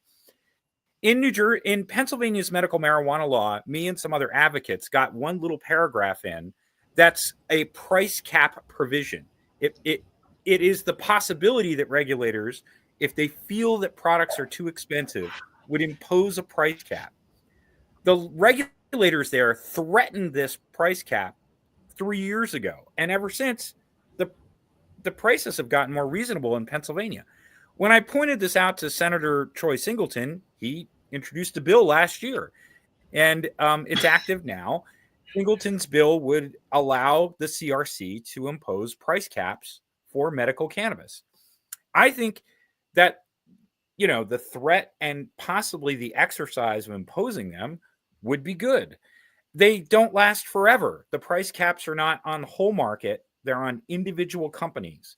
So if That- we that can bill would have to point be- out what's that? Troy's bill with price, what you're just talking about, isn't going to really scare anybody if it doesn't get a hearing, and if it has to. I go agree. through About it.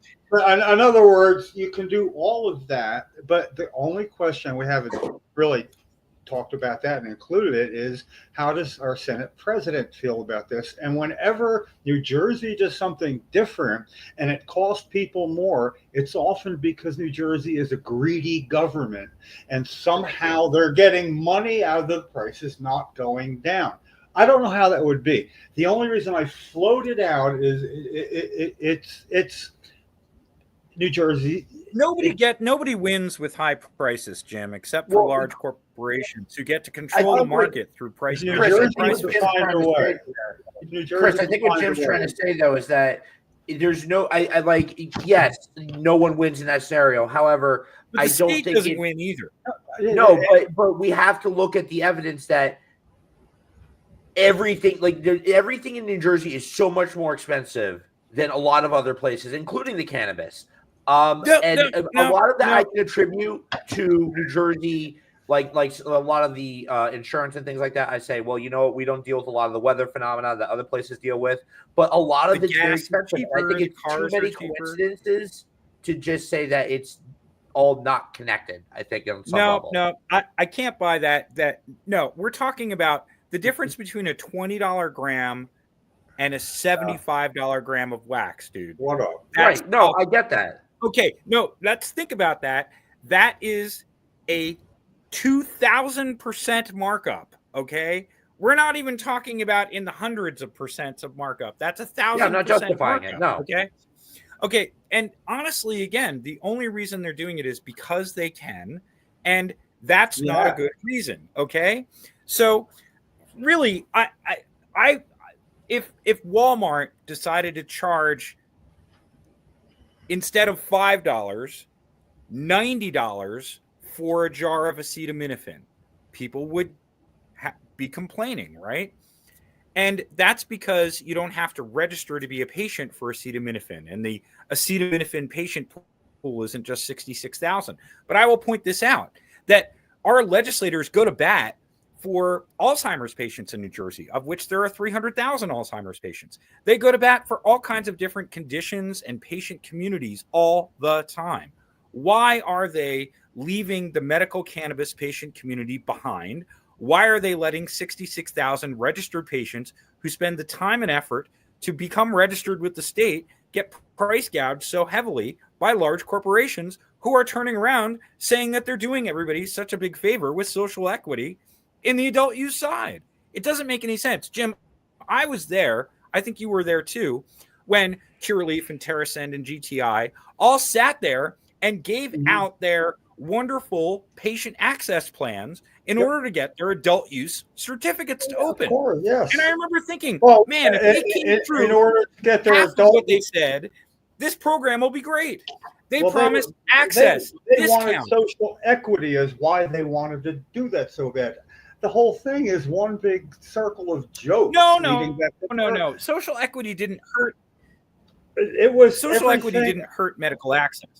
No, it didn't hurt. My What point I'm is saying- that no, social equity was here's what we're trying to accomplish. This is why, and the reason to vote yes or on legalizing medical cannabis. And while I like the idea, yes, but it was done more or less.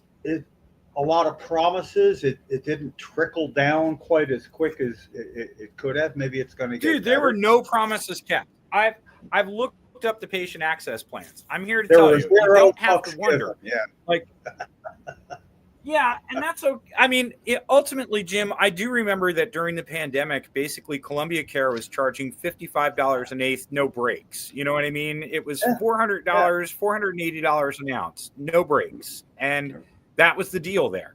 So, I remember. So things have changed in 2 or 3 years. Medical patients are getting better than $400 an ounce, but the average price is still like $325.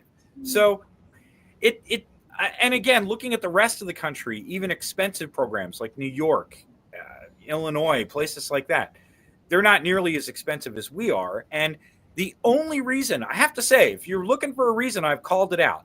The only reason that New Jersey's medical cannabis is so expensive is because our legislators are so thoroughly, apparently, or at least the key ones, bought. The saddest part, I used to you're give an right. excuse You're like, right. hey, Across the board, right?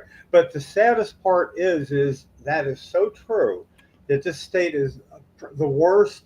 You couldn't imagine being much worse than this.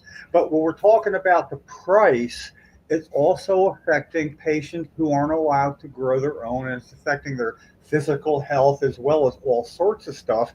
The fact no doubt. Hold on.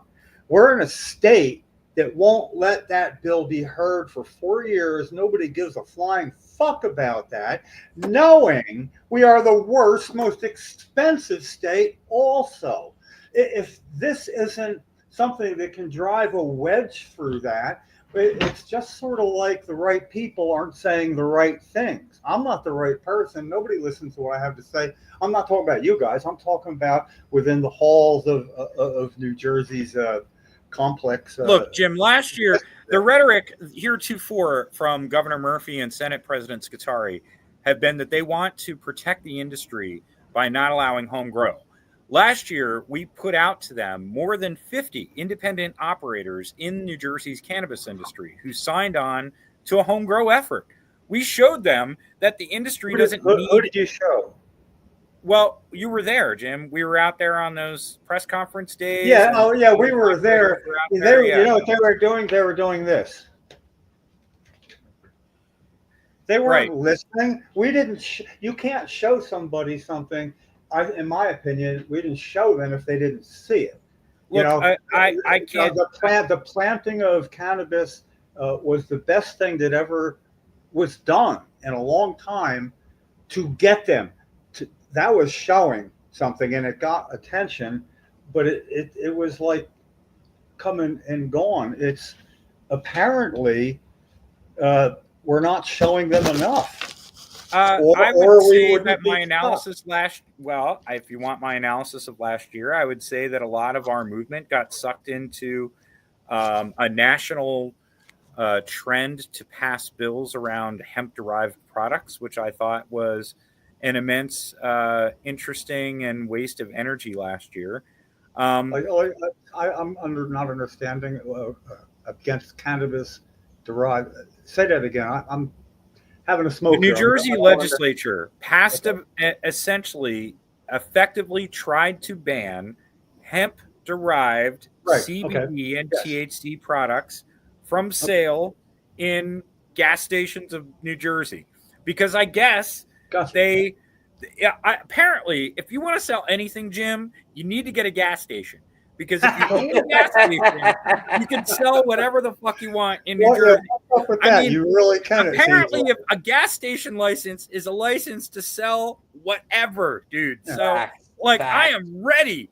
I'm ready for my gas station. So let's get our capital pool together. Magically, they just like, never yeah, get and back. let's get a It's gas crazy. station because I got a guy. We'll go see my We don't guy. need a- He's we don't got a need a gas. weed No, my license. guy's got a gas station. weed license, lounge license, laboratory, Gas fuck it. station lounge. Gas I love station, that. dude. Luke Oil, all of it, man, in the back room. great. So, Yeah, that's and fine. you know, That's- it'd be great. We have the extract lab in that little section they do the under the car where you go for the oil change. You know, so it'll be awesome.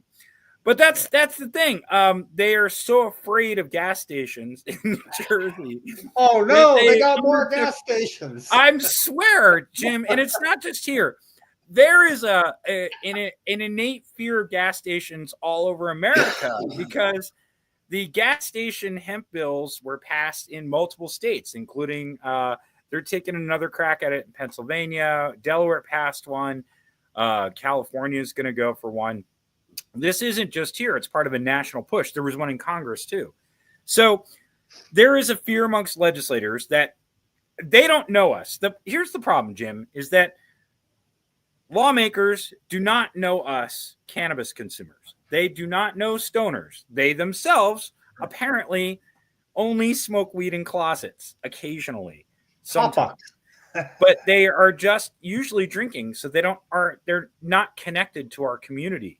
So they really think that you and me are going to the gas station and buying hemp products all the time, that it's a danger to us, regular consumers.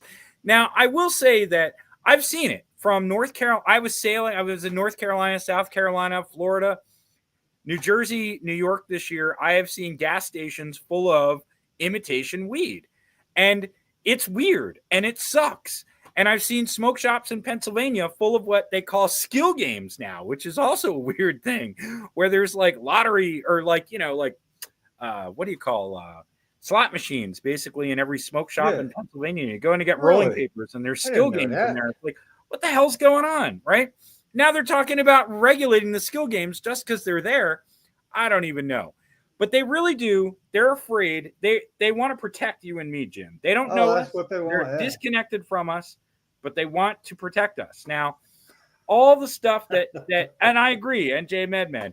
Look, we all know, guys, when the bros first came for the plant, they labeled everything CBD. Remember, like 10 years ago, everything was. I ended up calling CBD, even though CBD is a wonderful, beneficial cannabinoid, cannabidiol. I started recognizing that CBD didn't mean cannabidiol. It meant Caucasian bullshit drops. And Caucasian bullshit drops are in everything. You could get Caucasian bullshit drops in a vape pen. You could get Caucasian bullshit drops on your flower. You could get CBD infused toilet paper. You could get a suppository that you stick in your nose. So, like, all these things are true. But did it have any CBD in it? You know, good people out there went to great length testing these products to figure out if they actually had any cannabinoids in them. The real sin about the stuff, and then CBD started showing up in where you can sell anything in the United States, your local gas station. And then we had that replaced K2 and Spice, which we regulated out. And when K2 and Spice and Caucasian bullshit drops were finally dealt with, all of a sudden we came up with Delta, Delta, Delta. Can I help you? And we have Delta 10, Delta 12, Delta 29. And all of a sudden it's hemp-derived everything. By the way, THCA is an invention of New Jersey's medical cannabis program. I hope you guys know that THC never showed up on a label for a cannabis launch of New Jersey's medical cannabis program because Chris Christie asked for a 10% cap on THC. Remember that? This is way back in the days before there was any laboratory testing. This had to be done through alchemy. Everybody looked at this and they're like, 10% cap? How do you test that? Oh, you just walk up to a marijuana plant. You ask them a little subtly. You have to be nice, kind of like whisper in their ear. Nice. How much THC you got there, buddy? Just tell me. Yeah, and I read that 10-cent cap. That's how that works. So 10% cap.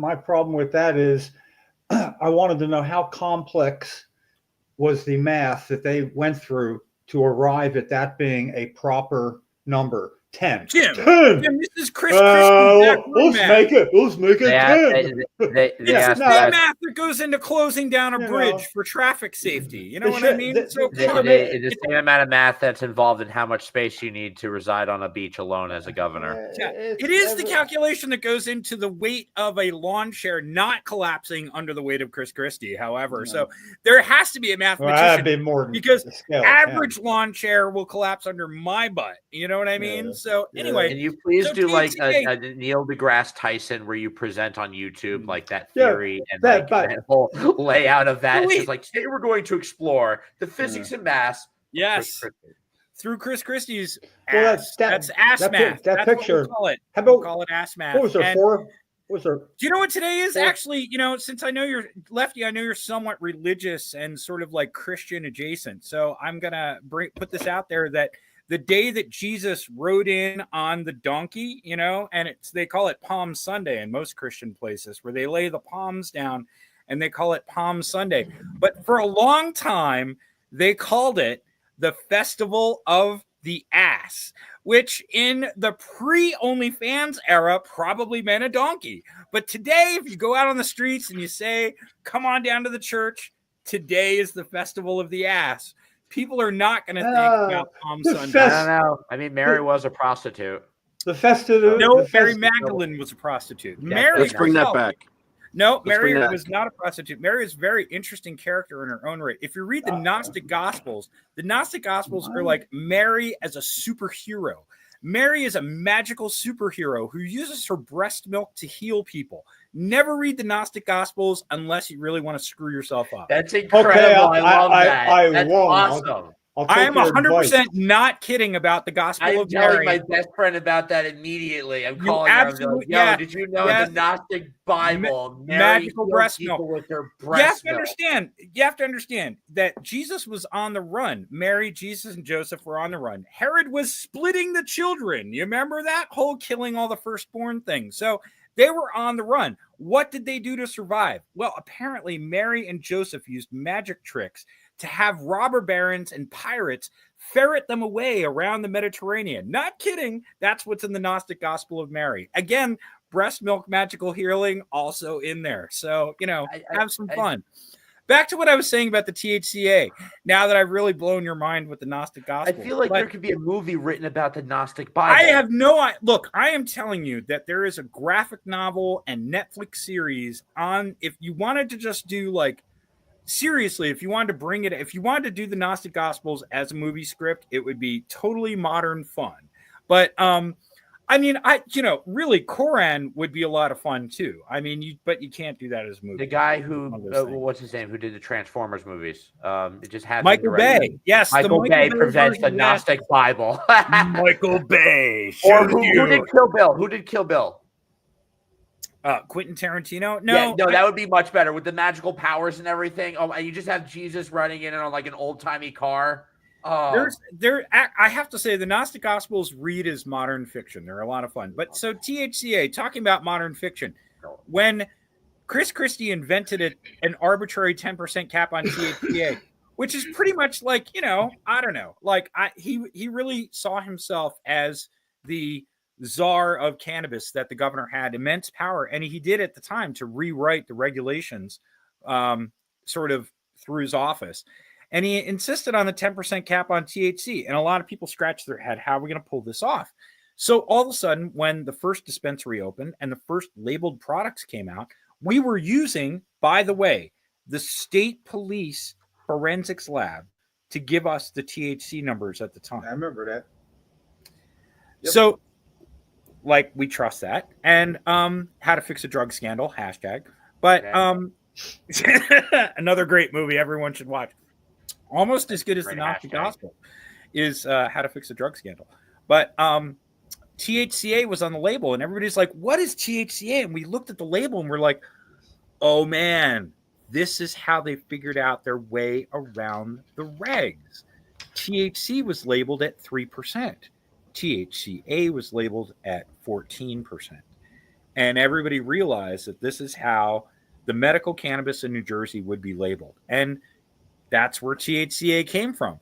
And then give it a few years, and the bros got through their Caucasian bullshit drops phase, and they figured out this whole THCA thing. And they're like, man, dude, if the government can invent stuff, we can use it too. THCA, hemp derived, Delta 12, Delta 49. So here we are. We've transcended the Caucasian bullshit drop era to the Delta era.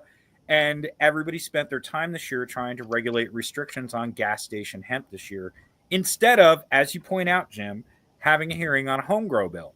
So, again, all these legislators are so quick to protect the industry from what they see are consumer threats. People buying hemp-derived THC, the big bad underground legacy market still out there. But honestly, all we want is home grow weed and cheap weed to buy in the dispensaries. They haven't given us either of those things really yet. And that's the problem. I have to say there is traction on pricing, Jim. What can you say to legislators? I will say, when I talk to legislators and I show them these price comparisons, they start paying attention. I put the price comparisons on Facebook. I don't get to talk to legislators. That's okay. You can email them.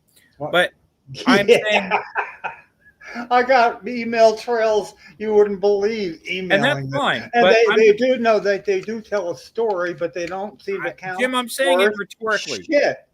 Jim, I'm saying it rhetorically. Email your legislator. Oh, what the hell? Okay.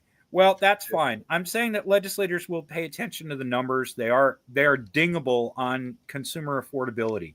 So if you hammer legislators on the fact that the medical cannabis is not affordable, that the program is shrinking, that people need affordable access, that's what I've been doing. So you don't have, and I'm saying you as a collective royal you, I'm not saying that you have to do these things. I'm saying this is the things that I do that I find successful. I annoyingly spend my time, figuring that out. And there it is. So there it is. THCA times 0.877. Now there's a fictional formula. There is something really ironic. It's sort of like I might as well let you all in. I find out how far we've come. That the only place to get tested to what content it was the state police forensic lab, right? Is that what you said? That was back in the day. It's not true anymore. No, I know back in the day, but they could do that back in the day. Well, back in the day, double whatever, that when we did that test outside with Cheryl from her hospital bed, they wouldn't accept it. And I said for them to test, saying, if you want to get it tested, once you have it tested. And I said, what, health department? Yeah, go. So the thing is they refused to test it, where if the health department wanted it tested, they would have had to send it to the police lab anyway. That's kind of funny. Don't you see? I didn't realize that then. I mean, all this is tying together. Like I just found another piece in this puzzle that's not done. But lab testing is an annoying area. But that was the whole way of dismissing what we were doing. We did a test. It worked. We showed incredibly MS, not of the cerebral cortex. Look, the spasticity went away. All we need to complete the test in front of televisions and shit was to have them test it and say what it is that relieved the spasticity. And they fought so hard to not make sure anybody knew it was in there to relieve the spasticity because they didn't want to arrest. And then when I went all out to the health department and then they told me, leave, they're not going to test it and we're not going to arrest you. They went through all that, and it's sort of like all these years later to find out that the program at one point was involved in them being the only ones that could test it. I just find kind of funny. It's like I have this inside information that ties yet one more thing together. There's a lot of things come full circle. It'll take like a couple of decades. It's not funny, Jim. It's malicious. I mean, I know it is, but that gets me angry and a little bit sad, and it's a bad combination, Don't get sad. Anger's okay. I mean, I think that's fair and valid. Yeah. Don't get sad. Yeah. People. I'm finding out how to use that though. Right. So, like in South Africa, after the reformation of apartheid, they had decades of truth commissions, and I feel like that was an interesting model that happened to rebuild the society there post-apartheid. And I wondered if I feel legalized marijuana without addressing enough of the truth side of things and having an opportunity for a community that was oppressed by the police to confront their oppressors in a sort of reconciliatory way. That would have been really cool. I mean, It could still happen. All right, let's say that saying, yeah, it doesn't. It's not like everybody's dead. So we're still here.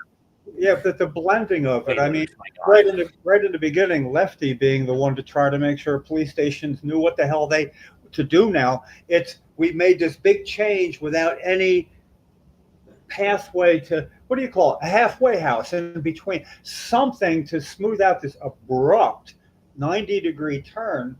And money is a good cushion. They feel like the money that just cushions the whole thing, but it's really not enough. And in other places, it has been enough, Jim, in that consumers have gotten cheap weed and home grow. We didn't get that.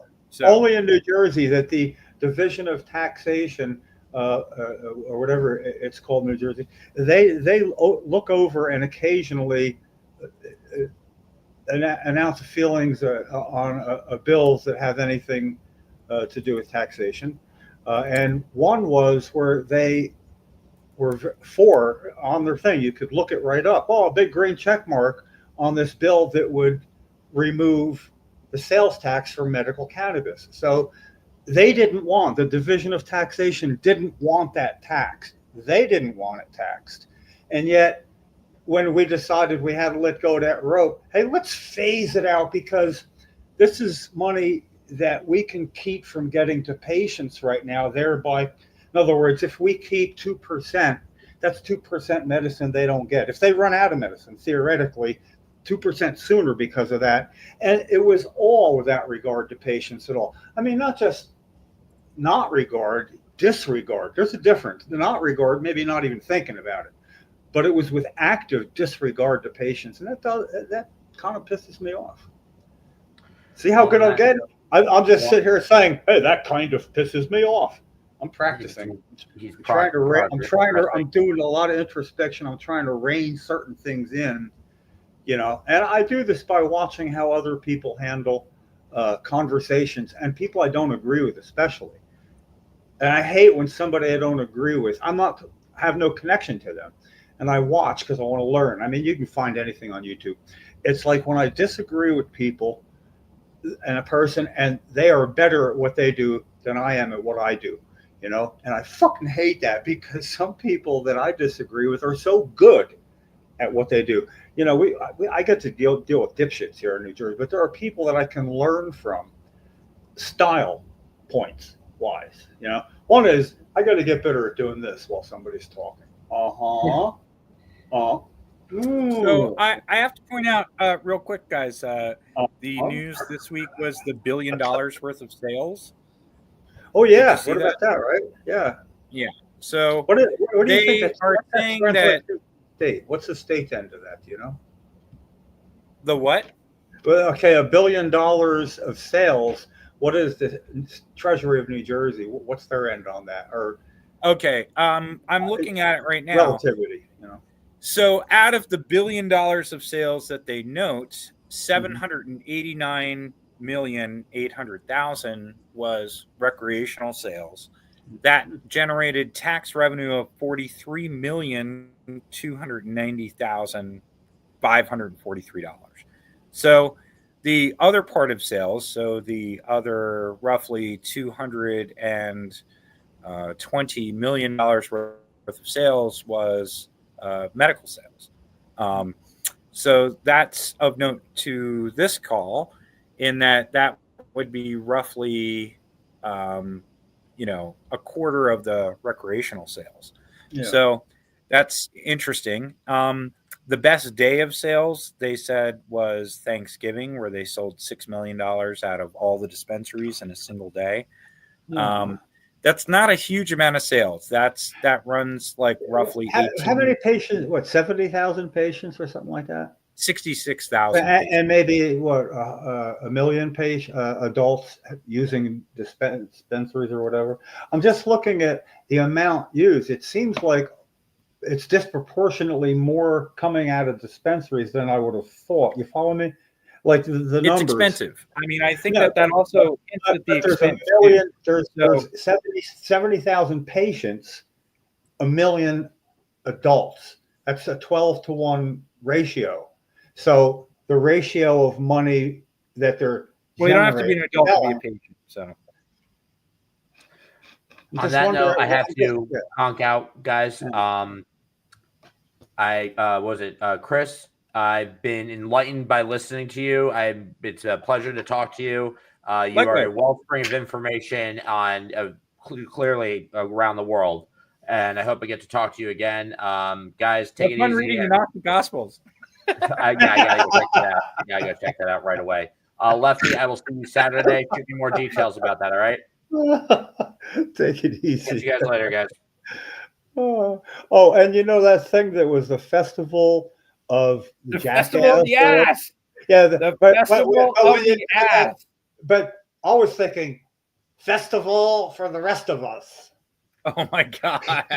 which is so close to The rest of us. The rest The of rest us. of us. You hearing it? Yeah, Yeah, but you got to do it like a Massachusetts accent. So Yeah, but that's a festival for the rest of us. yeah. No, Festivus for the rest of us. Oh my God, that's terrible. Yeah. So, if they I like sold it. $250 million worth of medical marijuana last year, Really? each patient bought $3,700, almost $3,800. Really? Yeah. If there were 66,000 patients and they sold $250 million, Yeah, worth yeah, of that's cannabis, each 3,700. patient bought $3,800 worth, which, you know, That's a number. That's a good number to have. I mean, it'll come up somewhere. I don't know when, but I never thought to wonder about that because I know I mean I know I spent more than that when I was using only a dispensary. yeah. So that means each So that's a patient lot. spent roughly $300 a month, Yeah. $320 a month. And what are the average price? You know, there's basically They're that buying money. about an ounce a month at that rate, and they would buy more if they could. I mean, again, at Yeah. $320 an ounce, that this is the affordability of You the know, program.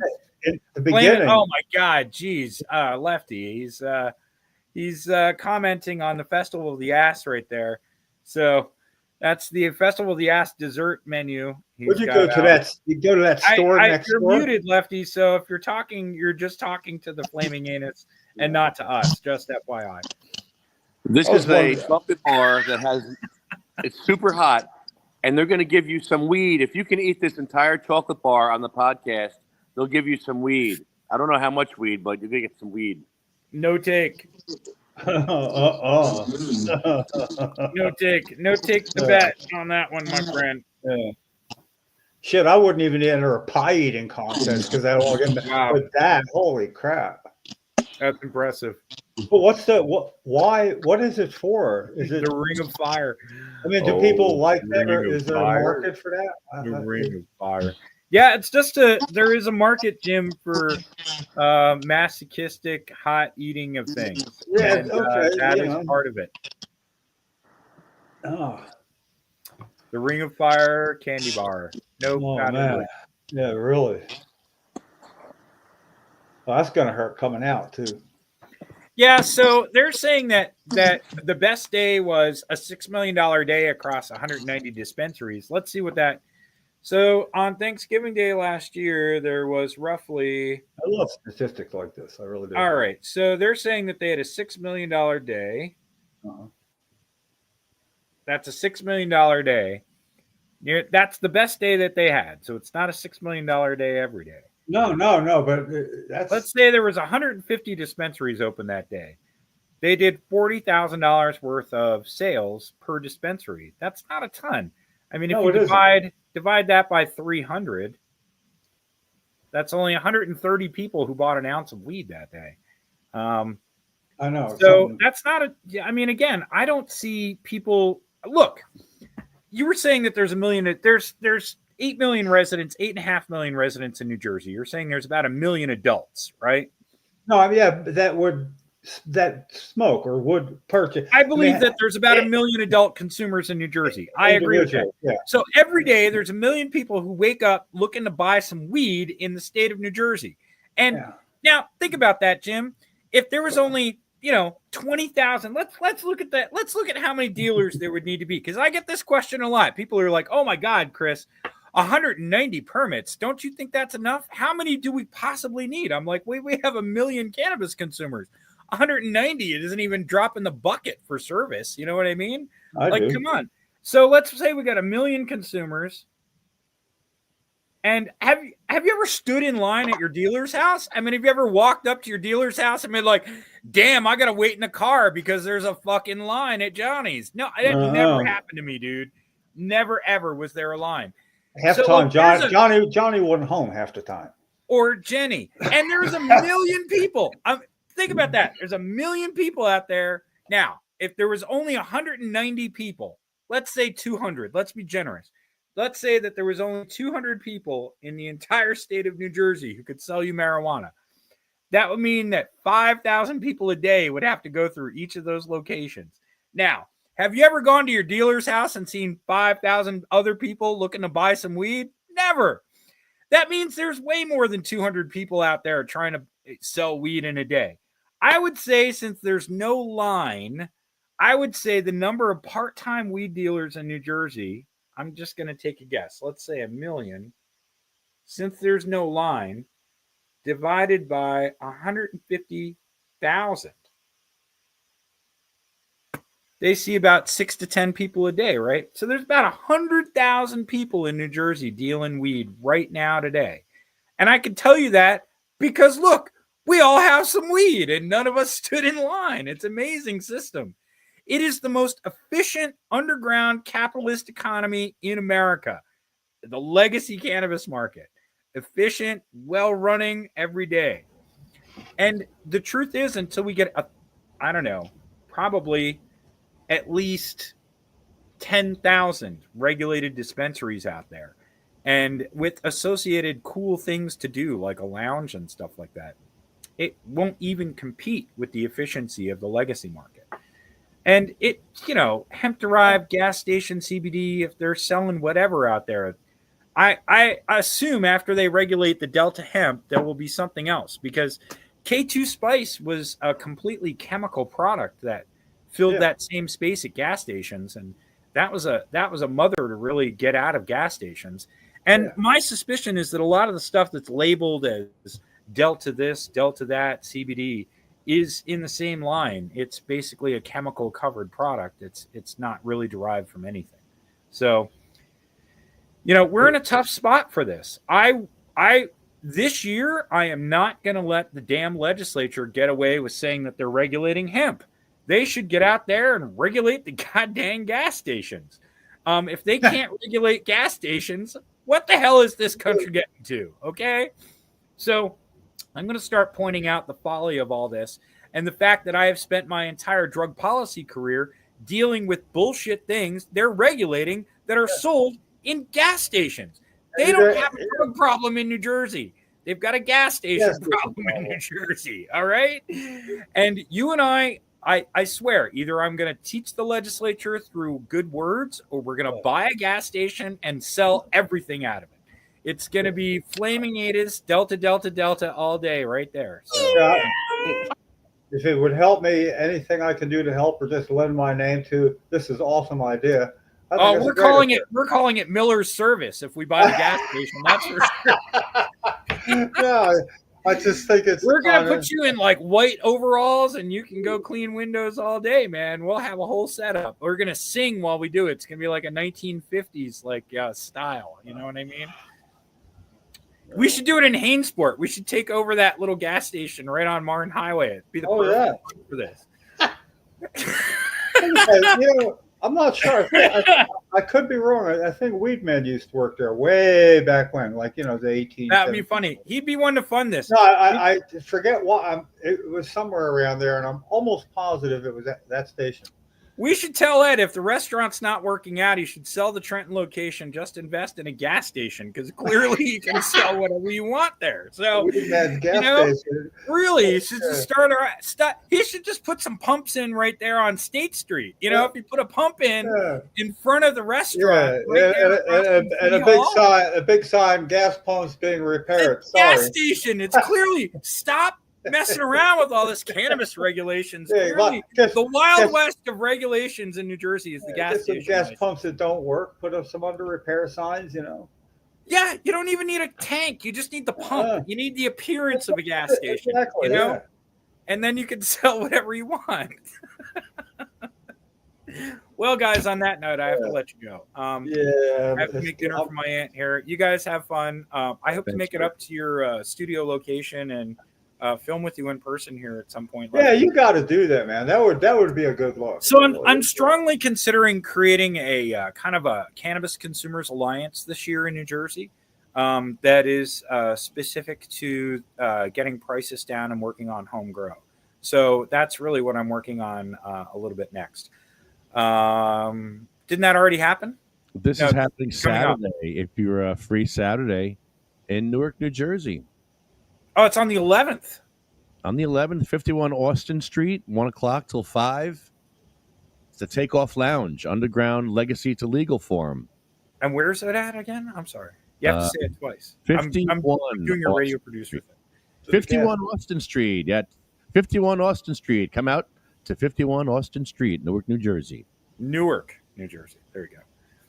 Okay. Is that easy access to the train and all the wonderful...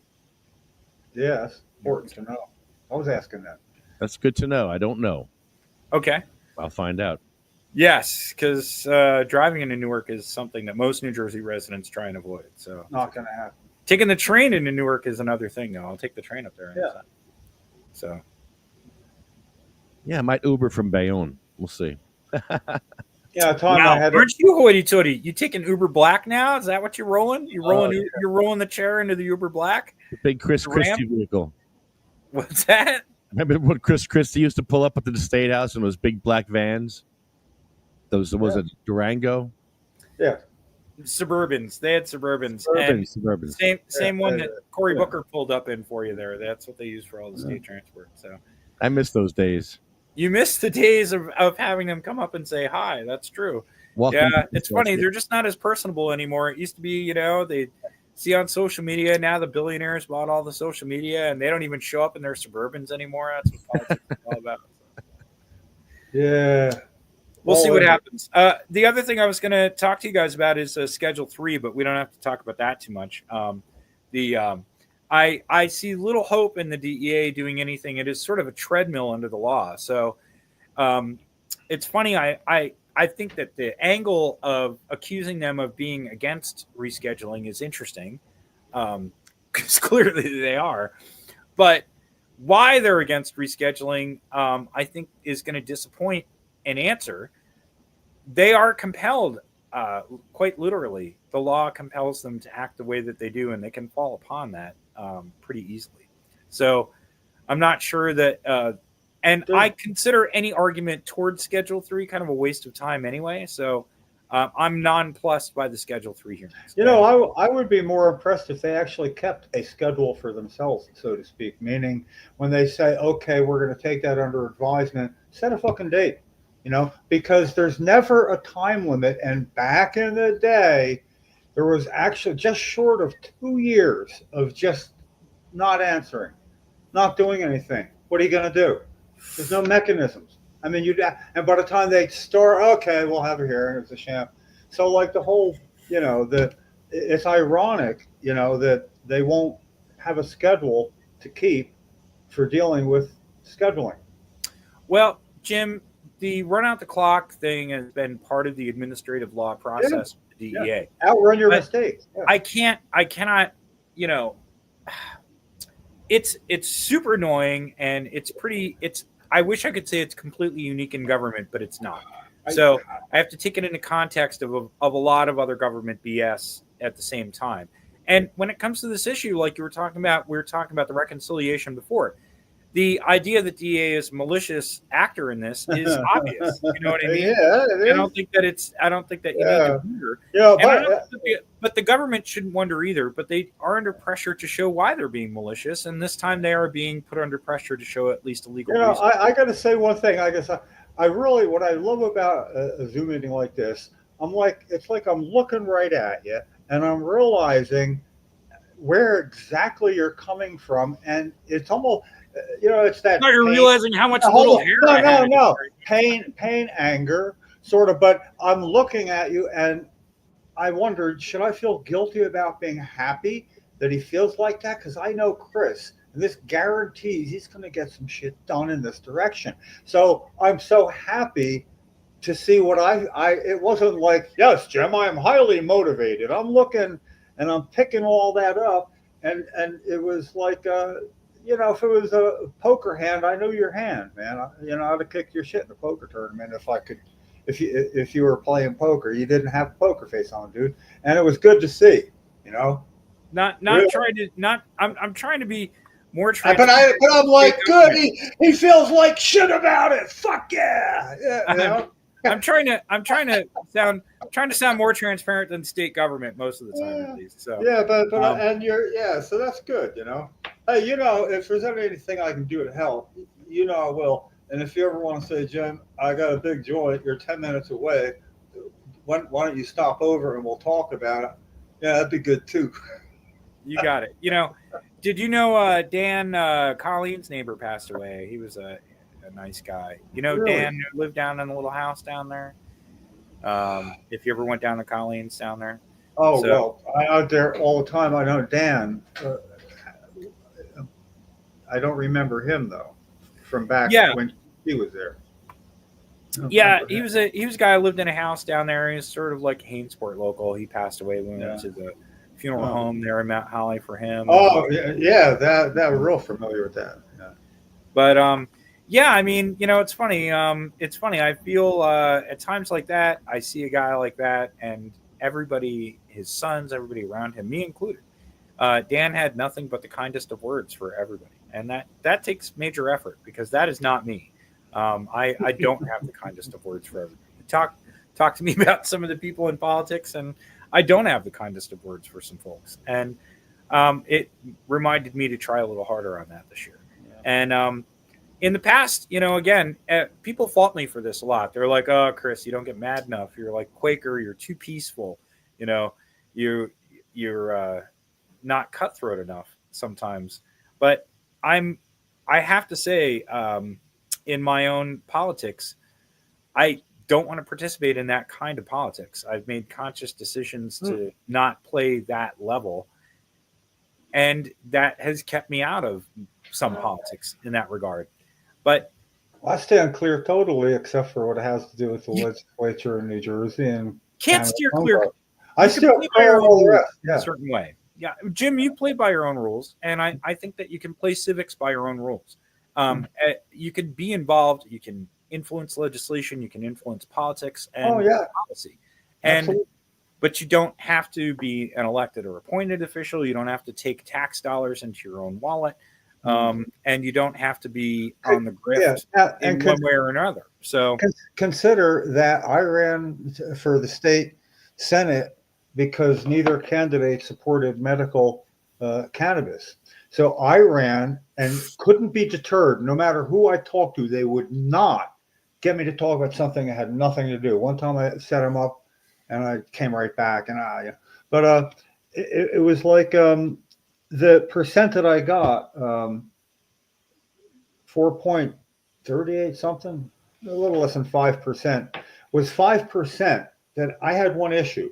If I dropped out and asked everybody that was going to support me to support one or the other, if either one, it was to show other candidates, yes, this is an issue you want to include. Too many cannabis advocates even were like, well, they're afraid they're going to get voted out of office. I was hearing that back then still. Holy shit. And it's like, do they really believe that? Well, let me run. And I put it out there. And, it was 2,038 votes. I know that includes my own though, so I don't know if I should count that. You got Hey, more. that's not bad. And I have to say, a lot of people don't realize state politics has gotten different, though, Jim. It has. Like in Yeah. days where it was easier to do a fun run, both parties do not appreciate any kind of independent influence any longer. Yeah. And I have to say, that's not a shock. But, Oh, I also will say that, it's worth it to participate. And again, you can do civics on your own speed, at your own time, and sort of at your own rules for the most part. Just as long as you are involved, you often can have a voice. So don't give that up. But anyway, I got to get rolling, guys. I got to cook dinner for my aunt. yeah, me too. I got to run too. Yeah. Didn't hear much from you, Lefty. I kind of blew you away with the Gnostic Gospels. I know you're looking it all up and reading it on your phone as we talk. I actually read the Gospel of Judas. What's that? I read the Gospel of Judas. It was scary. You should read the Gospel of Mary. I think it's the most interesting Gnostic Gospel. It does read like a modern film script. So a lot of fun. Pirates, no joke. So have fun. Have fun with that. I dig it. And the tours of religious scripts of the past. So anyway, I'll catch y'all later and have a great day. Thank you so much, Chris. You're the best. Have a good one. You too. Let's thank Mad Hatter Dispensary. This place is really coming along. It should be open anytime now.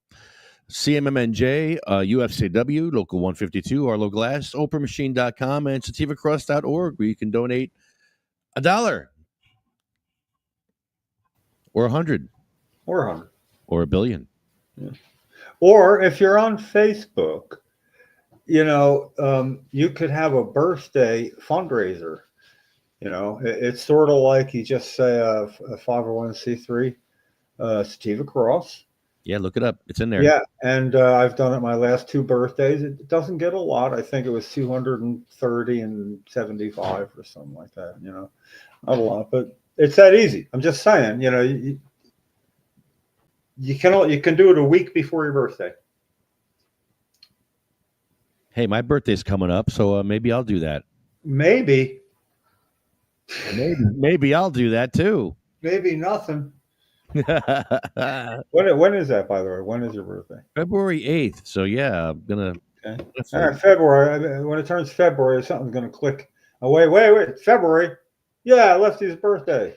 Yay! Yeah, and then I can promote it and say, "Come on." So basically, you're having a Sativa Cross fundraiser through Facebook. Send me dead flowers. There you go.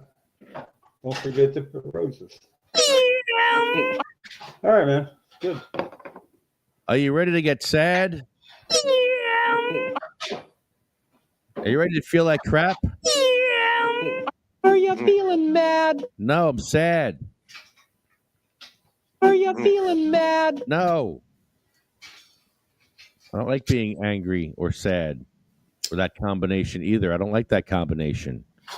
But I work better as an angry activist than a sad activist. When I'm sad, that's not good. I'd rather be angry because then I point my finger and I'll get in your face. Ah! When I'm sad, I'm just like, you made me feel terrible. Well, learn I'm hurt. they coexist. That's all. Multiple. They overlap each other. Hi. It's a Sanger. What did I just get here? Hold on. I got to look at this. What's this? Looks like a telephone.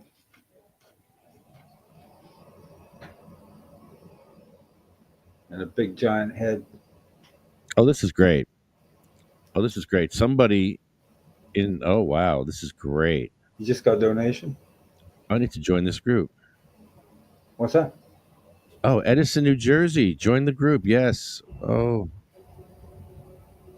I don't know what you're talking about. What group? Hold on. I'm joining the Edison, New Jersey residents group because somebody sent me a screenshot. Oh, this is great. Okay, here. Good afternoon, fellow residents. How long are we going to let these fools make a mockery out of our town? What happened last night was unacceptable and uncalled for. These 4 main culprits go from town to town, disrupting the meetings. Something has to be done, and done quick. What? Wow. Where is that? Who'd that come from? Edison. Is that's the Edison? What's it called? The online presence? Yes, yeah. This is one of the Edison groups. Oh, this is great. We don't have to let these people walk over our town and allow them to shit all over. I agree, but it needs to be done in a calm manner. Their entire purpose is to provoke. They're Yeah. provoking for a reaction that they can exploit.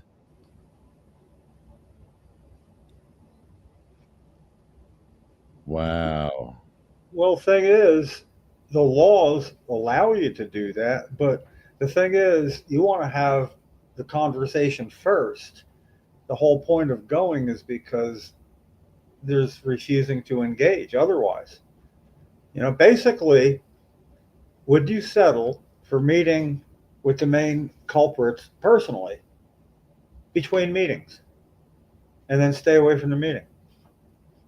Why not offer that carrot, that negotiation, and they should accept it, but they won't. But they should. See, they could prevent you from doing what you do by actually engaging, and you could have it. You could even say, I hate to say it, you could even say, yeah, we won't have any video representation. We'll just engage. You know what I mean? Not video. Just go do it. Closed door. Come back and say anything you want. Same way they work things out, used to in politics. Offer to engage like that, because it would be a funny thing. Well, wait a second. You thrive on being seen. You thrive on how many clicks you get, right? That's going to be the pushback. That's what you're doing. That's what you're doing. That's why you know how many hits, and when something goes viral, it's sort of like, no. How about this? How about if we, you miss way, meaning I would be acting like you, say whoever it is, like, name 2 or 3 people, and you get to go in person, and nobody you record, but you don't have video. You know what I mean? Because if you're the showman, you are the fucking circus. You are. You're nothing but a circus. All right. Well, the circus thrives on visuals. You know what I mean? It's not an auditory thing. You want to have a recording so you know everything that was said. That's all. See, that's a nice negotiation. This way, you don't go to the next meeting. Isn't that a fair trade? Don't you think? What do you think, Lefty? Only for one meeting, just for next meeting. Say, we offer you this. They're going to turn you down. It's not about getting this, Lefty. It's about getting turned down. And then you say, here's what they turned down. So then the people that are like, we got to get rid of them. Can't we do something? What's your response right now? How about, yeah, we offered to do this instead, but they disagree. We just want to do it. No cameras even. We're not here to make a show. We want to have the discussion. We want to engage. If it's going to be an argument, it'll be an argument. There'll be audio. We'll go home. We won't show up at the next meeting. Boom. They don't have a leg to stand on. You knock them down. You take the crutch that they're using. You fucking kick it out from under them doing that, in my opinion. They're going to tear it down anyway. So it turns into a PR thing. No.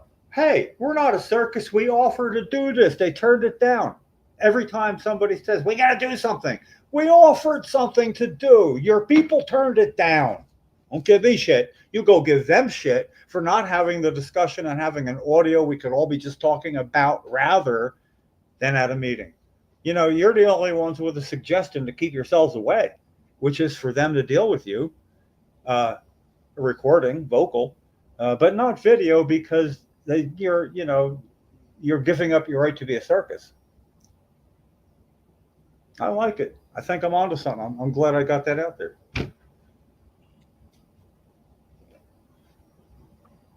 Our list begins with Cheryl Miller.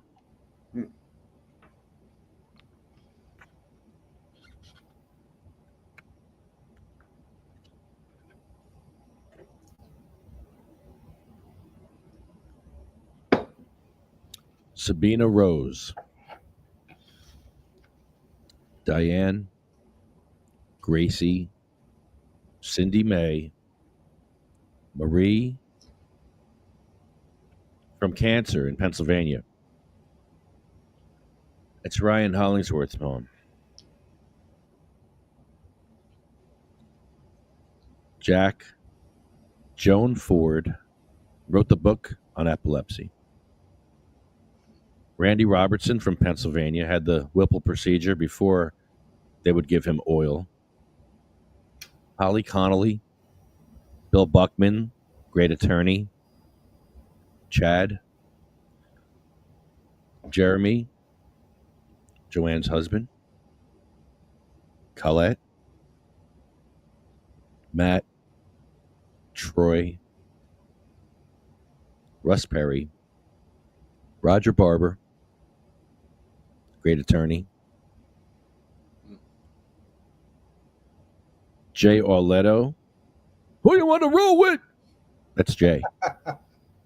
Who you want to roll with? Oh man. Ella Bagelman would come to the State House. My grandma's on the list, Hattie Koshel. I used to get her stoned, and she didn't even know it till she got stoned, and then she liked getting stoned, and she kept asking for it after that. Give me that air. Had her on as a guest one time, way long ago. Give me the air. Give me the breathing test, Edward. Edward, give me the breathing test now. Okay, Graham, take it easy. Here you go. Hey, relax. Oh, much better, Edward. Hey, did I just do that when you did it? I wasn't even looking at you. Did I just inhale while you inhaled? I didn't even realize we did it at the same time. I just saw you exhale, and I just... Yeah. Well, I exhaled right after I inhaled. I wasn't looking. Grandma took a hit. We've done that. Well, we've done that before. Yeah, Grandma. I hope you like those hits. I would take that vape bag and fill it up and drive an hour with those vape bags. Because it would keep. Vape bag would keep forever. Oh, yeah. It's not like smoke. It doesn't go stale. No, it just keeps it for, I guess, maybe 24 hours. Maybe yeah, well, whatever doesn't coagulate or collect if you kept it for that long enclosed, Right. But no, what you're talking about, way sufficient. Way sufficient. The old volcano bag. Jackie Rickard. Anthony, Jake, Armando. Armando was great. He was my mechanic, and I used to go there and get him really stoned before he'd work on my car. I think that was a good idea? Yeah, it was a good idea. Oh, yeah, I bet. We used to hang out. We used to get stoned. I used to get him dabbed up. That was great. I would come up with my rig and my torch, and we would get ripped. It was great.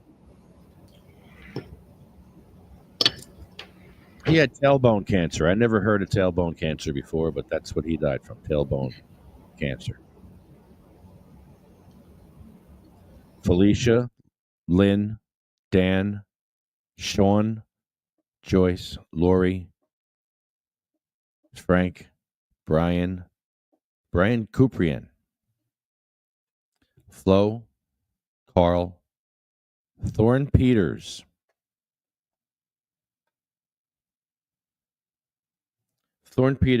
I am the law. No man's reign. That's Thorne Peters. I am the law. No man's reign. Frank, Lorraine, Terry Harris. We all remember Terry.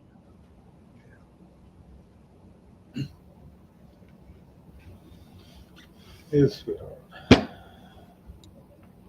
Charlotte Figgy, Cher Ford, Jay Bird, Michael, Marley, Paulette, Brendan, Red, Rico, Lou, Becky, LaWanda, Chip, Paul Campano, Lisa Di Gregorio, Marcus, Gary, and Jeff.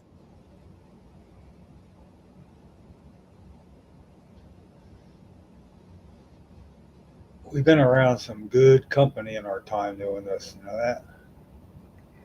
Extraordinary.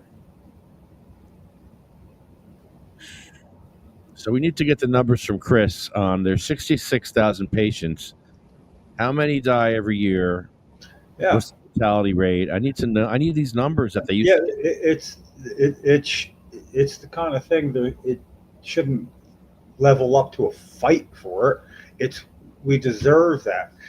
It was the law for 2018 and beyond. You know that they had to do that. They have the capabilities of doing it.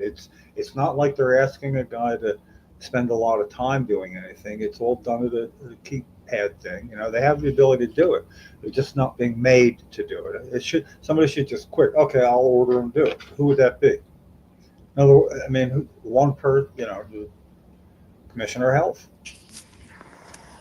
That's who. Hey, Leroy, what's up, man? Hey, I'm just saying a quick hello. I just got to the gym and just been working out, but just wanted to say keep on rocking. I saw the meeting yesterday, and one thing that was missing is no one talked about the rape allegations. And I want to we got to keep focused on that. You know, again, bam, bam, bam, bam, so that she does something. And I don't know if you all saw my video where I did a personal 9-minute video message to Margot today, attempting to give her a reboot and a way out, so that it's like, hey, you want to do the right thing? Let's work together. If you don't, I said I will politically eviscerate you forever until she caves and forms a committee to do an investigation on him and calls the Attorney General, demand an investigation, and the Middlesex County prosecutor. So that's making the rounds right now. What is this new group on Facebook we have to join? I see all these messages on there that it looks good. It looks fun. It's got over 16,000 members, and Gail runs a lot of groups. And I just asked her if that's one of hers, because what they're doing, they're trying to do some conspiracy stuff against us, and that's pretty funny. So if we just go to a meeting all together and tell them to get the F out of town, they will. Oh, I didn't know it was that simple. Hey, everyone, you're out of towners. Get the F out of town. Okay. All you had to do is say so, Yeah. Why'd you say so? Yeah. It would be so funny if we all left just for a minute and then came back. Or it's like, oh, you never said so. Oh, okay, well, it's too late now, though. Had you done this in the beginning, No, we were talking earlier, at least I was, about in the midst of everything. What you were saying is, okay, here's what we do, but it was all doable. You said, I mean, it wasn't like, and then you something ridiculous. It was either that or this. So you've given them a choice, right? But it wasn't like asking the unaskable.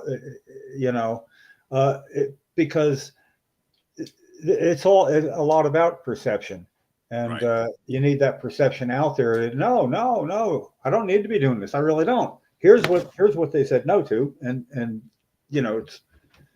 Is there anything? Oh, and it's without getting into the weeds, because I got to get going. I really love living vicariously through other people's actions at times, and it just does that for me. I love these notes. Is there anything like with me? There's always something that's like, okay, if I had to move in a negotiation, well, then I would what? I mean, I have an order of throwaway things or two minor leaguers, whatever. But I'm seldom in that position. I mean, the times I would always have something to, negotiate. Right. But everything you said is doable. You ask nothing undoable. So, right. Yeah. It basically how you proceed is partially up to them. Right. Exactly. It's up to them. And I told Margaret, first I said I was disgusted as I was watching the meeting yesterday. She didn't talk about, but she didn't say she would form a committee. And I said, it's up to you. And if you do the right thing, I'm going to come to the next meeting. And if you do the right thing and form a committee, that I will celebrate you, and we could do a reboot and a reset, which you could have done when you were elected president. That was, and she said before the meeting, she told some people she was going to announce it, and she didn't. The former committee. That's a good move on olive branch. No, this doesn't have to be between you and me. No. Well, let's include others with skin in the game. Right, too. exactly. And I said, and that's exactly the perception that gets people to start nodding their heads when they hear about this for the first time. I'm just saying. Exactly. Yeah. And one thing is, I said that if you do the right thing, I will publicly celebrate you. If you don't do the right thing, I will politically eviscerate you until you change your mind and do the right thing. However, I said that if you decide to do the right thing and open up an investigation, that you are not losing to me. You are not losing to us. You are winning because it is about we the people. It's not about, oh, Leroy pressured me to do this, or Lefty or Jim. It's about you're choosing to do the right thing. And if you do that, we'll reset. I'll work with you. And not only on that investigation and that issue, but other important issues for Edison as well. Yeah, and moves that aren't just a snap away like that, right? Offering to work with them to get there. Yeah, exactly. In other words, it's where we are not yet. Work together, not throw rocks at each other. No, you work together to get it done. And you've been very clear about that in the beginning. It just gives you the at least a high ground. I don't know about how high, but it all seems, it makes sense to me. And I look at things, perception and who the audience is, and because perception is what gets shit done. I mean, don't we all know that? And it becomes clear by the day. Shit gets done by perception. So basically, it's like